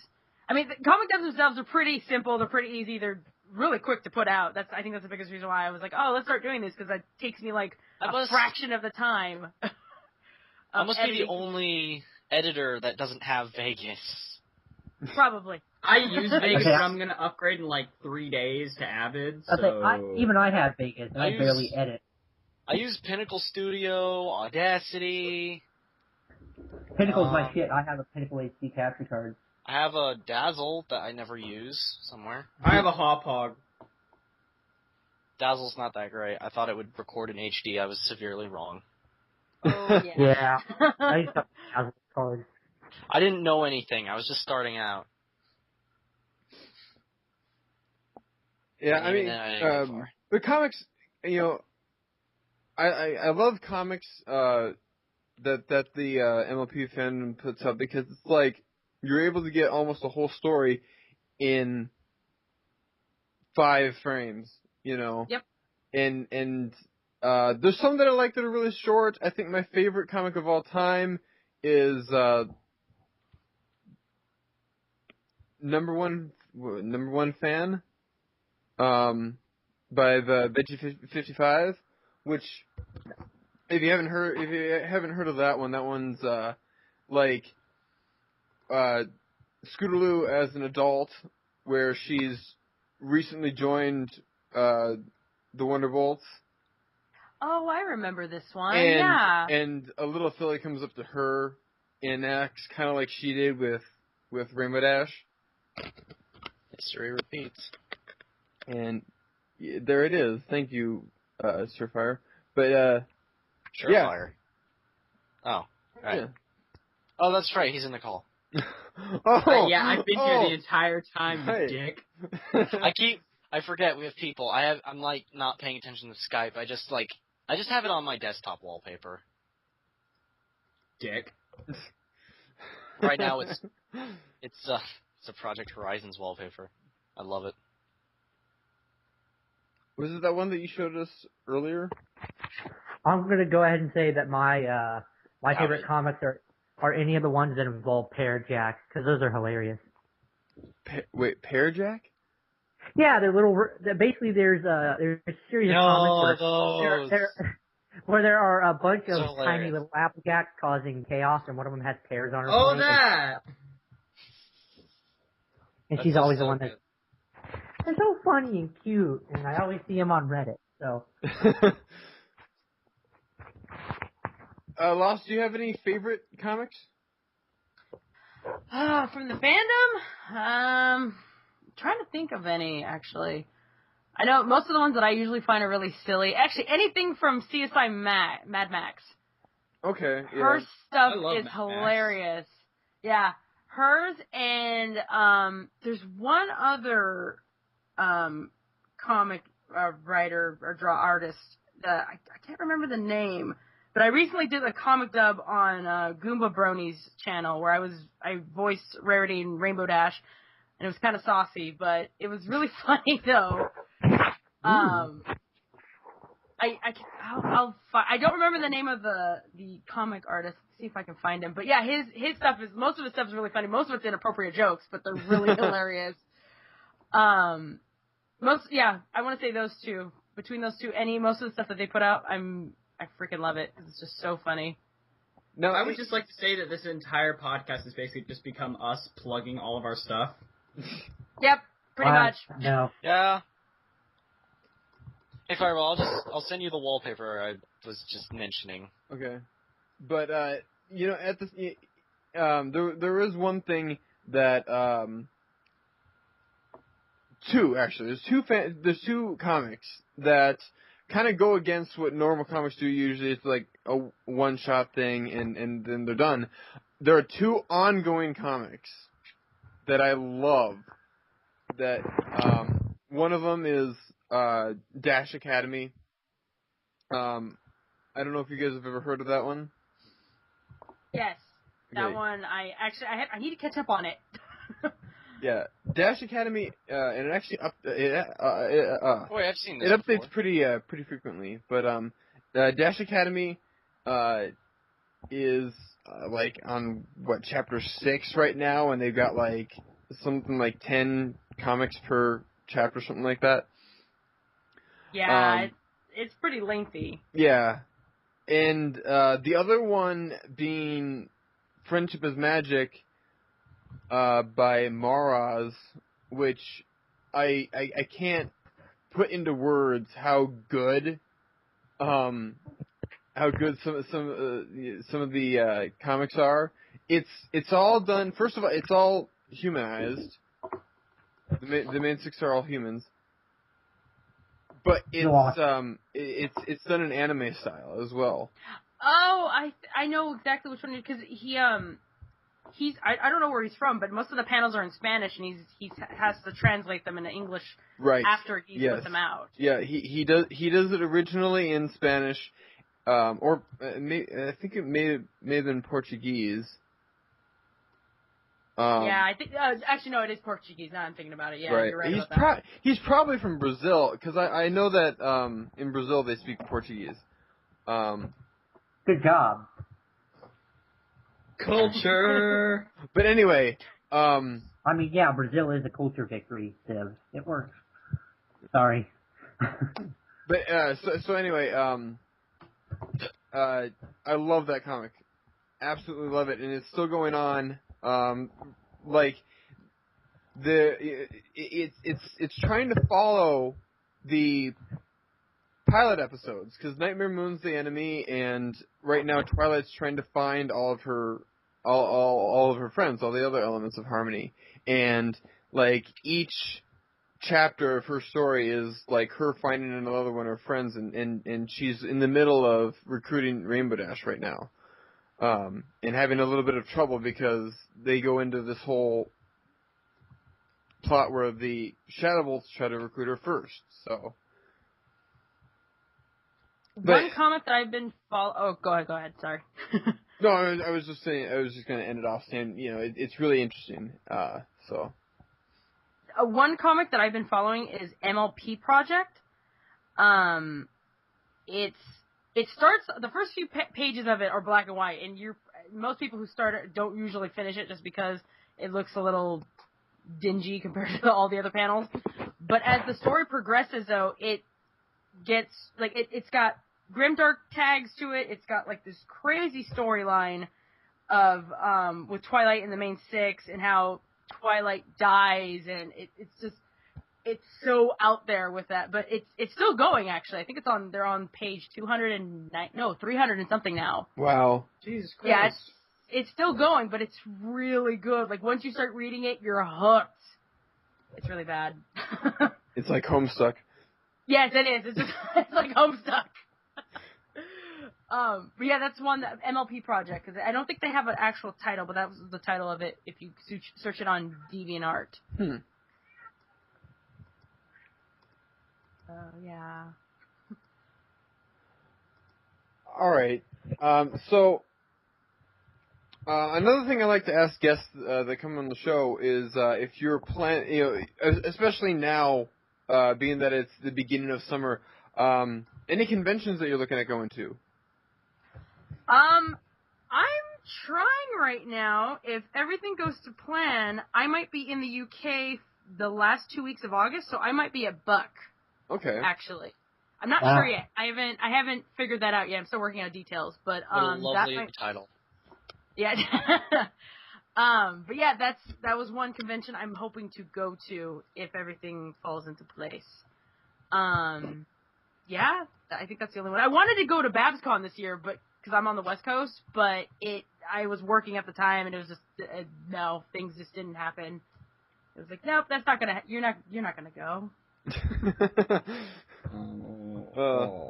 If you're over on the West Coast, what about like Everfree Northwest?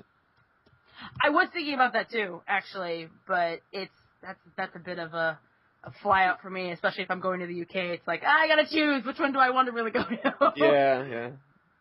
Money and stuff. Things cost. Money and stuff. Things cost it. So. Yeah.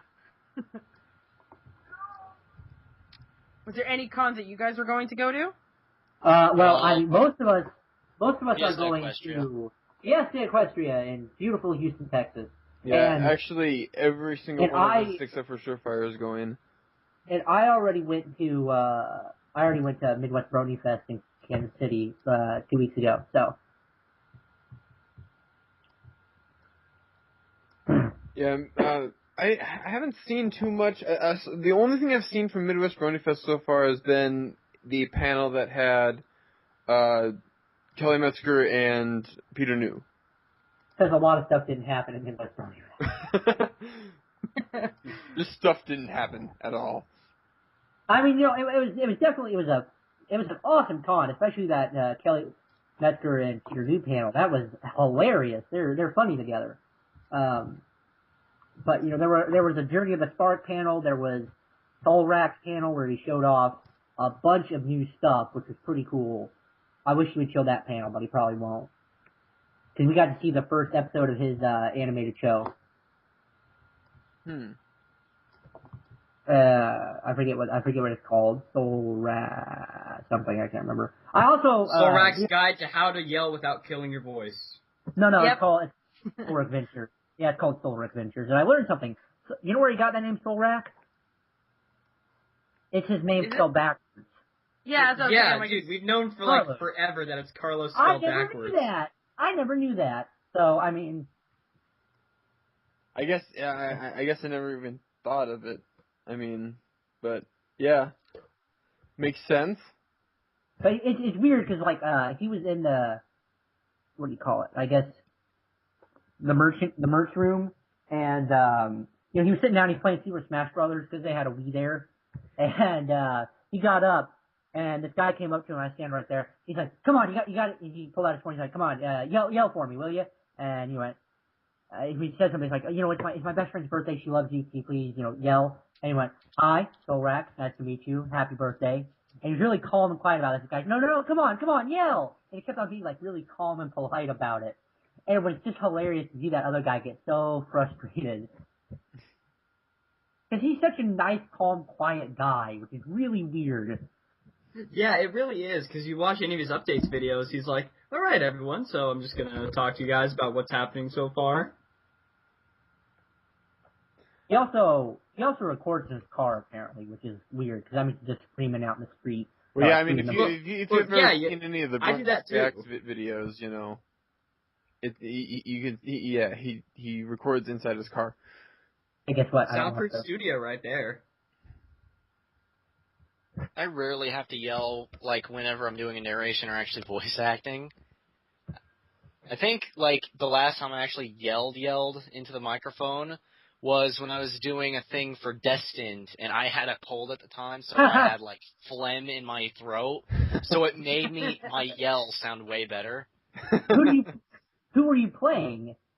The Griffin King during Gaz's hallucination. Gardor, yeah, I love Gardor. He's fantastic.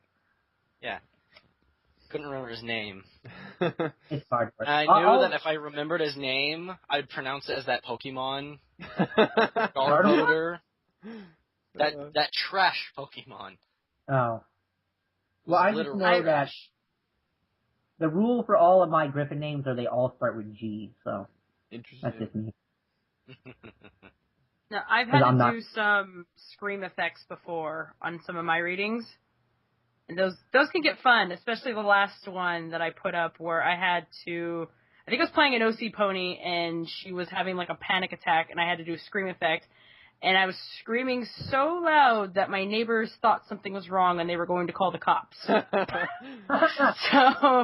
yeah, that was fun. That's how you know you did a good job. No. Yeah, I was like, I thought about it, I must have made that really believable if that's the case. You see, Lost. I really should go and listen to your Silent Ponyville too, because there's one thing, when I was doing Silent Ponyville, I needed, first of all, I needed someone to do the sound effects for the groaners, that she encounters, and I also had someone do the sound effects for the white filly. Oh yeah, which okay. literally is just like a shrill. I mean, it was really bad. And I think sometimes making sound effects for fanfics like that is really fun. What kind of sound effects did you have for Silent Ponyville 2? For Silent Ponyville 2, I had several different sound effects. I know, spoiler alert, in chapter 4, there's a part where Fluttershy gets her wing broken, and I had to put a sound effect of the monster biting into her wing, her screaming, and then him ripping the wing. Yeah, that was those were fun effects. Sounds lovely. Oh, it was so much fun. What are you talking about? I've been thinking about sound effects because in a project we're doing, Destined, there is a scene later on where somebody is breaking a Pegasus' wing. It's like, how do you get that sound? How do you emulate that sound? That sound actually would be celery. Put celery up to a mic and break it. It literally sounds like a bone breaking. That's a good idea. So, let's do it. But a good idea. Somebody's been taking Foley classes. I do a lot of research when it comes to these kinds of things because when I do readings, I want to make sure that it sounds as authentic as it can be, considering that it's a hobby. Hey man, vegetables and fruits become your best friend in the sound effect world. Oh yeah. There's a joke in there somewhere. Watermelons are fantastic. Oh yeah. Especially for stab effects. If you're looking for stab effects, you get a watermelon or a melon. Get watermelons. Yep. That totally does the trick. Wow. The same thing goes for later on in that story. I think chapter 7, where another spoiler alert, the abuse scenes. Those are fun to edit. Oh my gosh. Wow. Yeah, because you have to go through them 6 freaking times, and it's just woohoo! It's just it's just so mind numbing sometimes because it's so bad. Because what happens to Fluttershy? You're just no, why am I editing this? Why can't I stop? All right, let's do exactly. I can say the same thing with my cupcakes, because the cupcakes reading that I did, because I had for that one I had Wubcake and Purple Rosalind for Pinkie Pie and Rainbow Dash, and I had Purple Rosalind do scream effects as Rainbow Dash for that story, and overlaying that with the gore effects, with the smashing, and then the music on top of all that, it's just oh no, it's I think how. Do this? Exactly. It's why did I do this to myself? But then I'm I see the comments and everyone's I can't listen to this because I'm going to puke. And I'm yep, my job's done here. It's totally worth it. It's like a gory portrait. You just got to keep on layering on until everything seems perfect and disgusting at the same time. Yep. That's pretty much what it is. It eventually gets to this work of with art entrails. And with entrails and, blood. It eventually gets to this point where you put so much into it, and then all of a sudden it's like, this is the best thing ever, and then all of a sudden people are like, I can't do this, and they're like, yes! Mission succeeded. Mission accomplished. I am totally... That's, in my opinion, that's the job of somebody who creates, is to invoke an emotional reaction, or evoke an emotional reaction out of the readers or listeners. And so if you're doing that, it's like, hey, I did a good job. That's why if somebody ever reads my story and they message me, or they write a review and or comment, they're like, oh my god, I was tearing up. That was so sad. I'm like, gotcha, motherfuckers. Haha. Yeah, there's a photo question effect kind of like that. Not really though. It's pink eyes. Like right at the end, I will admit I cried a lot. It's so fucking sad. So much I like a good sad fic every once in a while. You've seen the kind of readings I do, so it's. I think emotion is a very important part in a lot of fan fictions, and I think some of the best ones are the ones that are overly emotional. Oh, definitely, yeah. It's a thing where if you set out with a mission where I'm gonna make these people cry when they read this, and you complete that, then that's a great feeling. Like Final Dreams of a Filly.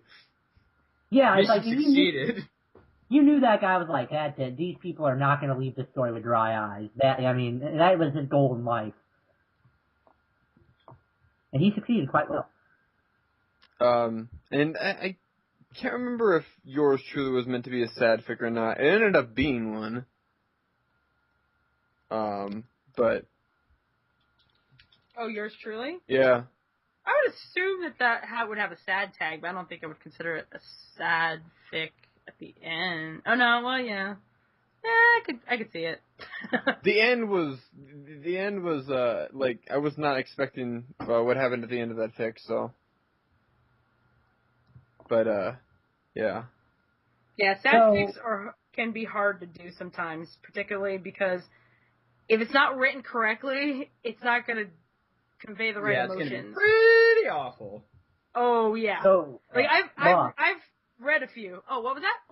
What's that? Do you write stories, or you just do the readings? I just do the readings. I've tried dabbling in writing my own fan fiction, and I just look at it and just cringe. Well.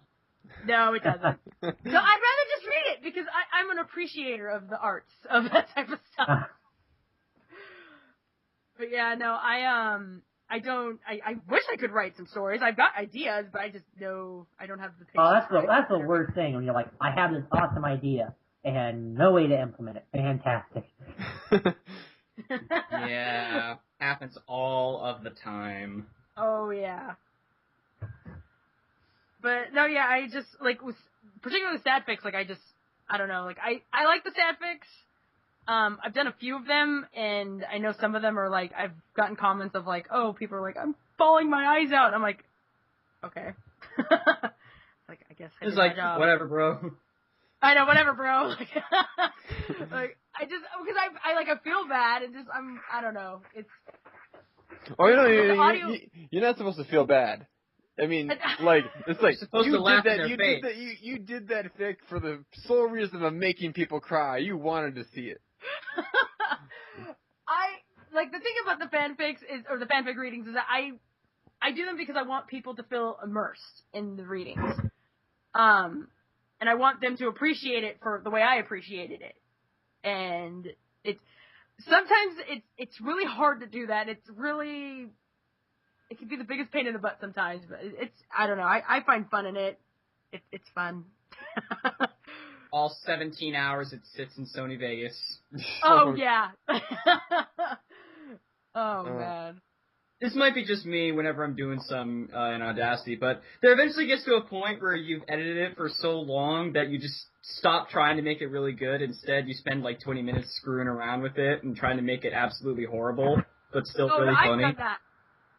That was, I think, one of the troll fics I did. I just literally just gave up halfway through. I was like, you know what, we're just going to do this. I don't even care anymore. I was like, whatever, just put this out. What are some of the things? Not necessarily like the. What were the what's a good word for this? Most complicated to edit. Super kawaii desu desu waifu fanfiction partners for life, a thrilling monologue into the joys of self-discovery. Wait, what? That is the best title ever. Yes. God damn, that was so hard to edit, but eventually I got through it and I'm like, oh man. God. And then you listen to it back and it's like, woo, it's totally worth it. I think for my own readings, one of the most complicated ones I did. Gosh, I'm really trying. Actually, it was the recent one I did. The I spoke to Miss Smarty Pants today because I had artwork with it as well. Okay. That synced up with what was going on in the story, and then the layers of sound effects, particularly the sound effect of Twilight hitting the bookcase with her horn with magic, and then the bookcase exploding. So I had to layer it with the magic sound effect, a wood cracking sound effect. I think I had like 5 separate ones of that. And then I had another sound effect of people like throwing books and like papers going all over the place. How do you get the sound effects? I mean, it'd just be fun to record these.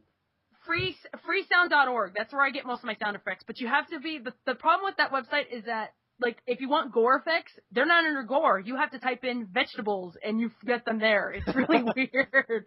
Like, so you have to think outside the box. Well, I mean, most of the stuff that you would hear from gore sounds probably make people vegetables, so it works. Yeah. But like, because like in the search engine, like one would think, oh, if you type in like books falling or something, it would come up. No, it didn't come up under that. It came up under newspaper crinkles. I was like, what is going on? Why is this here? But yeah, usually like it's that type of stuff with sound effects of the layers. Fun times. Yeah, sound effects. You know, and it's something that I have tried before, and I don't do it very often because it's really hard to find the perfect sound effect sometimes. And I've actually got a project coming up that I am going to need to do that again. But I would say the hardest part for me is sound effects and music because I use music on mine as well, and I try not to use copyrighted stuff. But that can be really that hard. takes a while to do.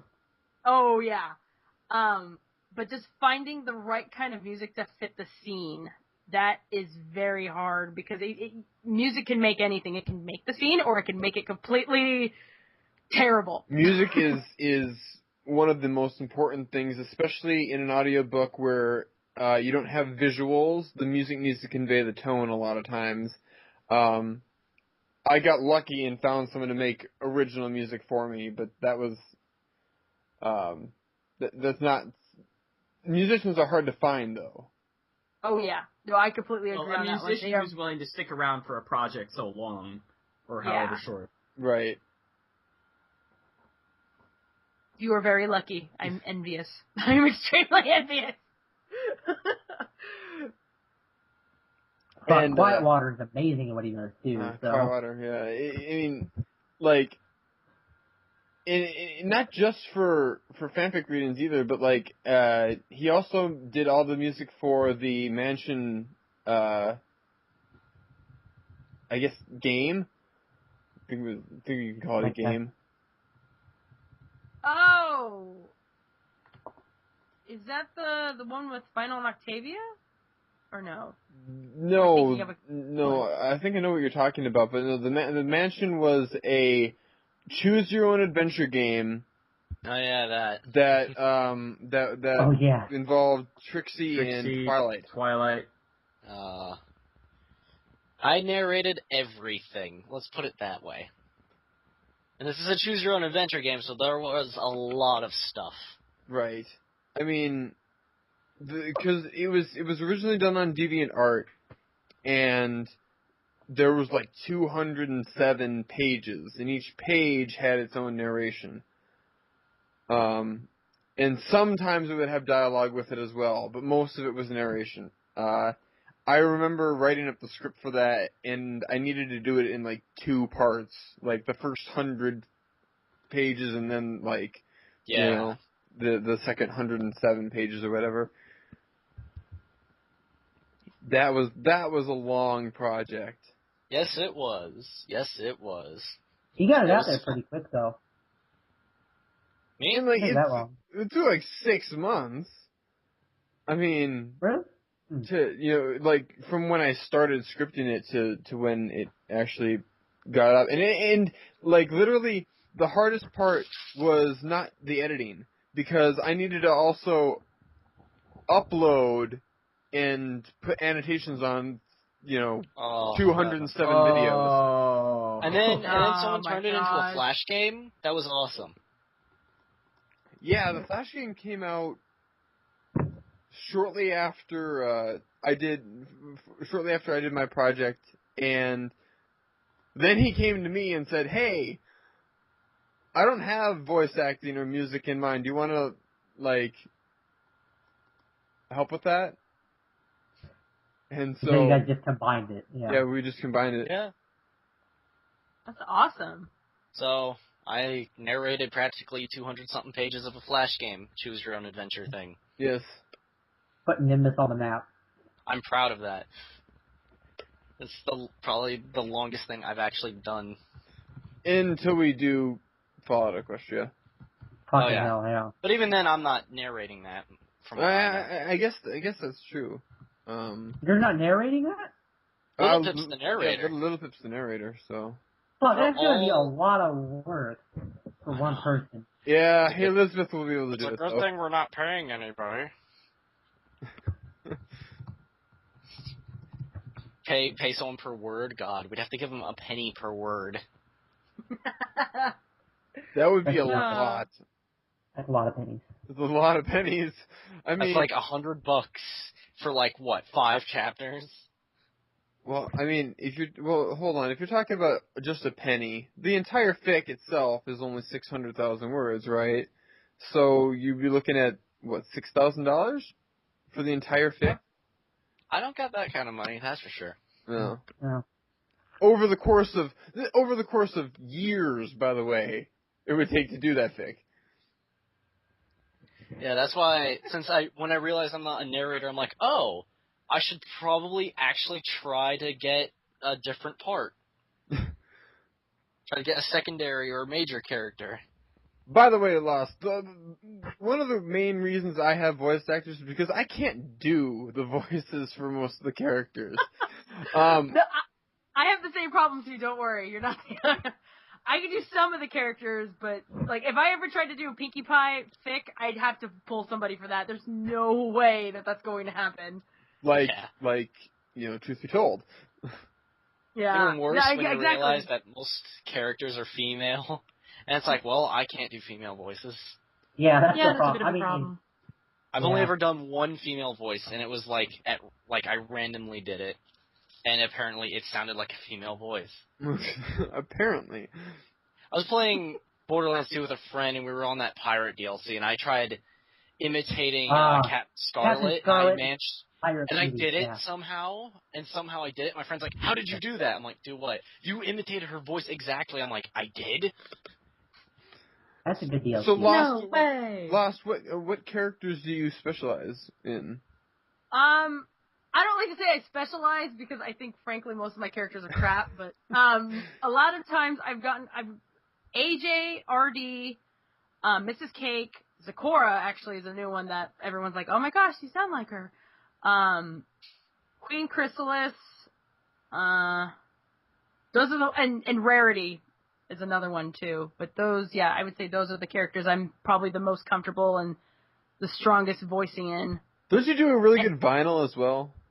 Yes, that is the other one as well. I do a very good vinyl from what people have told me, particularly the last fic that I put out where she's drunk and I had to play drunk vinyl. That was fun. I did see that one. That was really good. Yeah, that one was fun to do just because in the special effects I did for that one with the phone effects. Yeah. That was fun. But people have told me that my vinyl is really good.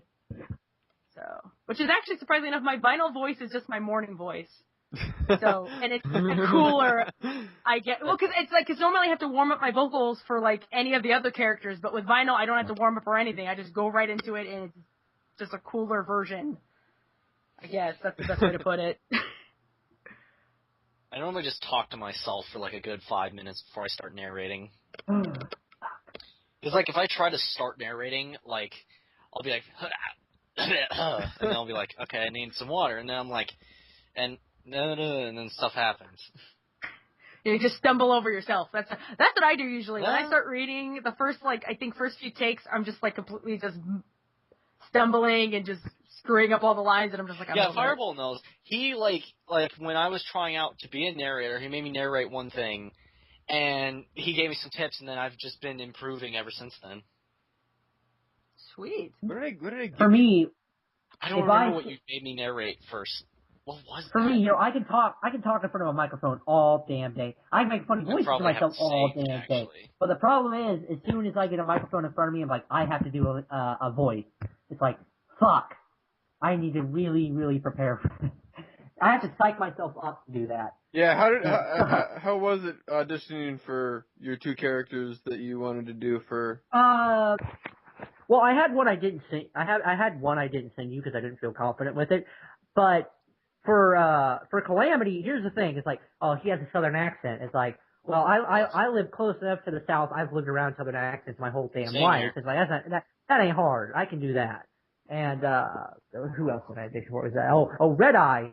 I watch a lot of movies, and whenever you hear Red Eye, I read his description. I read some stuff about it. It's like he's very charismatic, but he's not physically intimidating. It's like, okay, I can do that.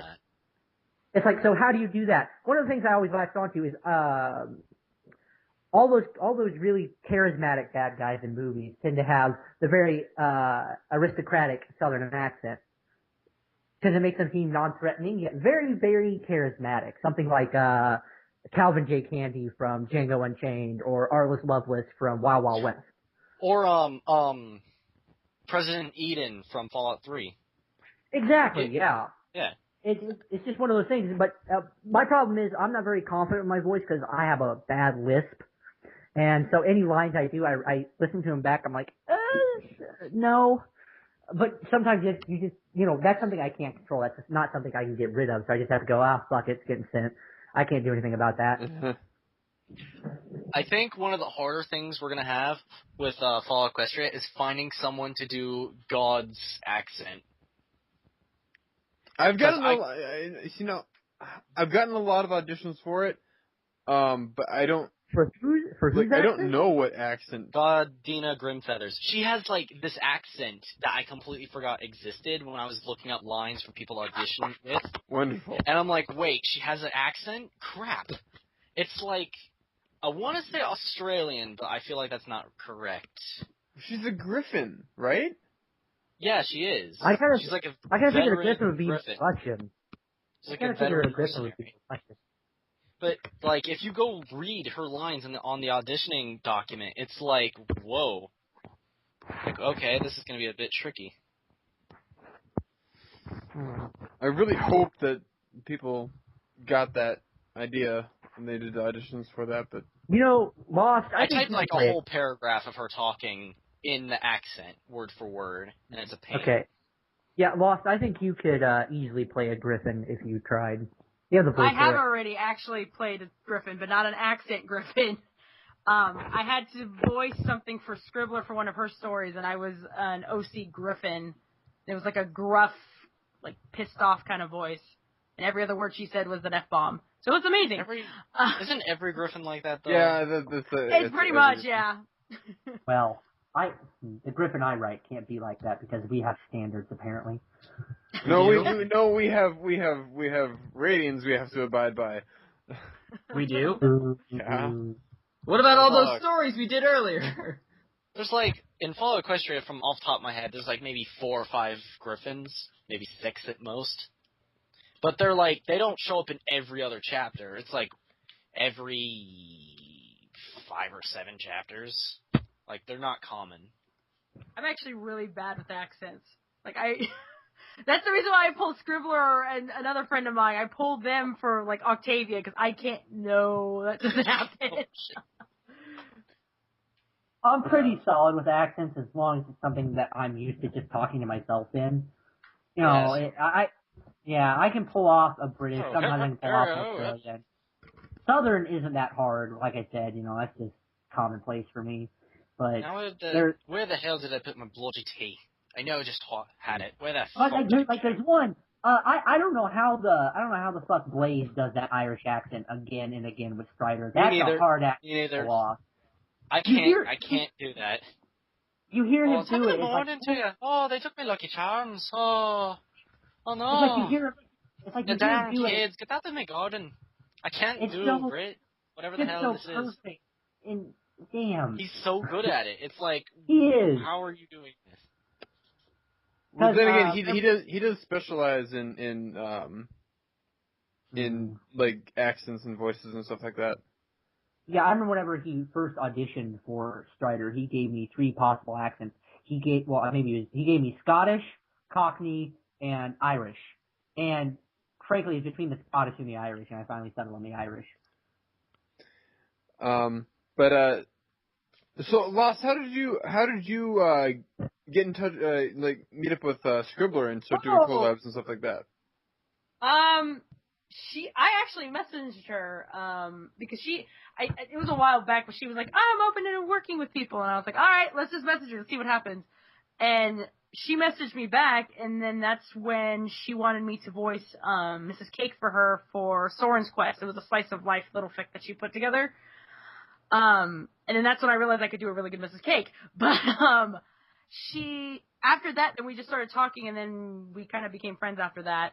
So, and that's where we collab with each other every so often. And usually that's how it happened. I just messaged her. It was pretty easy, actually. Are you one of the cast members for the radio play, her original radio play? Yes, actually I am. I am Rose Quartz, but I believe that's for a spin-off of Heroic Tales. I'm not sure exactly what's going to happen with that. Okay. And I'm not sure if I'm at liberty to say, but I am Rose Quartz, though. Okay. I'm a crystal pony. I have a request. I'm curious. Can I hear your Mrs. Cake voice? That's a very weird voice to do, so. Let me see if I could think of a line real quick. I'm trying to think of a... Because I just auditioned for Mrs. Cake for her new thing that's coming up yesterday, that was so much fun. So many auditions, it's ridiculous. Yeah, actually, that I can't remember what it was called. No Place Like Home. No Place Like Home. Yeah. Okay, yeah. That's the one that she's putting together right now. That sounds amazing, by the way. Yeah, it does. That's why I was like, I need to audition for that. I think one of the lines that she says was, God, I can't even remember it. I'm like having like the biggest brain fart right now. I know one of the lines from the old fic was like, follow me into the kitchen, but I can't, like, I haven't even warmed up, so I can't even do the voice, right? I have to warm up for any of those voices, because my voice is naturally raspy, so it's so hard to do, like, Applejack without trying to do rasp. You don't sound like Rainbow Dash. No, Rainbow Dash is so easy to do, because I can just naturally go into that. She's such an easy voice to do, but... Really? I'm always having a hard time, like, finding good Rainbow Dash voices.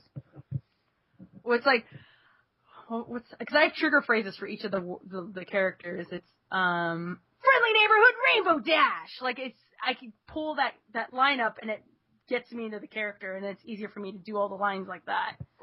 Trigger phrases. That's one thing I use. I normally just, like, I'll listen to, like, someone talk, and then, like, I'll just start repeating them and try to, like, slowly bring myself down to their voice level. That's what I did with our Fallout Equestria intro. I just started up my Fallout 3, and then I just started repeating the narrator. Because he's the narrator in every Fallout game, and I love him. And he's also Hellboy. Yeah, that's Ron Perlman. He's amazing. He is amazing. I love him. He's awesome. He sounds like Morgan Freeman. No, he doesn't. He's white Morgan Freeman. He's a white Morgan Freeman. He looks like a white Morgan Freeman in real life, too. Yeah, he looked pretty spectacular in Pacific Rim. I didn't know he was in Pacific Rim, actually. Yeah, he played the guy that was selling. Is taking a turn for the worse. He was the guy who was selling the kaiju body parts in Hong Kong. Oh, yeah, that's right, yeah. He was the guy with the white hair and the glasses that got swallowed by the baby. Yes, I remember that now. It's been a while since I've seen the video, or that movie. Scientist, which is really weird. And that's who does that voice, huh? I guess I didn't make the connection that he did the voice for the Fallout games. Yep. I didn't know either until I watched the little behind-the-scenes DVD that came with a limited edition of New Vegas. I popped it in, I'm like, wait, that's the guy from Hellboy. Oh, that's awesome. And then the guy who played Commander Worf on Star Trek The Next Generation plays Marcus in Fallout New Vegas. The guy who runs super mutant colony up in the mountains. Who's also a companion in Fallout 2. Really? Yeah, he's from Fallout 2. Really? I never played any of the old. I played the old games, but never had them. I thought it was cool. I mean, I immediately knew who it was, but how Raul Tejada was Danny Trejo. Yeah, Danny Trejo is awesome. I love him. That was awesome. I love how instead of like badass machete action hero, we get like Machete. Whatever. I have a DVD on the shelf behind me, and that's the first thing I thought of. But I love how instead of that we got like this old ghoul gunslinger. I'm like, yes. Oh, almost pulled out my mic. I mean, who played? I think Felicia Day played. Felicia Day is Veronica. Yes. Yeah. Really? Yeah, that dude. The Fallout New Vegas cast is star-studded. It's just you have to kind of look for them every now and then. Otherwise, you just get the same generic voice, like with Raiders and other people. You hear how the strips all stirred up lately? It's like, shut up. You've the 30th person in a row to tell me this, lady. Trolling the Mojave makes you wish for a nuclear winter. You saying that line makes me wish I had more ammo to waste with you. Yeah, I mean, I think that's going to be one of the biggest things for Fallout Equestria is, you know, Raider voices, random Raider voices. Kick-ass! Right. They say that so many times. You know what's gonna be interesting for you to do? The robot voices. Like with whenever she invades, what was it? The armor, like the ammo manufacturing plant in Ponyville. When she goes Bronco or something. Yeah. And like they describe the voices, and there's like a little girl and a robot. Like, it's supposed to be the Robo Brains. Yeah, which were voiced by Will Wheaton voiced the Robo Brains in Fallout New Vegas. Really? It's a little girl in a robot voice. Yeah. Because what you could do is you could take you have a female VA, voice it, take it, then I would pitch shift her voice. Yeah, I would pitch shift her voice, put the robotic effects onto it, and then overlay it with her normal voice. That's what I would probably do. So then you still hear the little girl, but then you hear the robotic tinniness underneath. Yeah. So. See, the thing that one of the things I didn't like between Fallout 3 and Fallout New Vegas is how they changed, like, Protectron voices. What do the Protectrons sound like in Fallout 3? I was playing it earlier, so I don't remember. 3, it was like, what was it? Thank you for riding with Metro. I can't do it correctly, but, like, I guess you could probably Google it, but, and then in Fallout New Vegas, I can't quite remember what they sound like in New Vegas, but... They sound the same when I think about it, though. No, they don't have the same voice. Like, it's a noticeable... I mean, some Protectrons have unique voices like Prim Slim. Or maybe they all sound like Prim Slim. I'm not sure. Or, Fisto sounds different, too. Fisto? Gotta love Fisto. God damn it, Fisto. Not Kit Fisto. Go away. Jedi. So,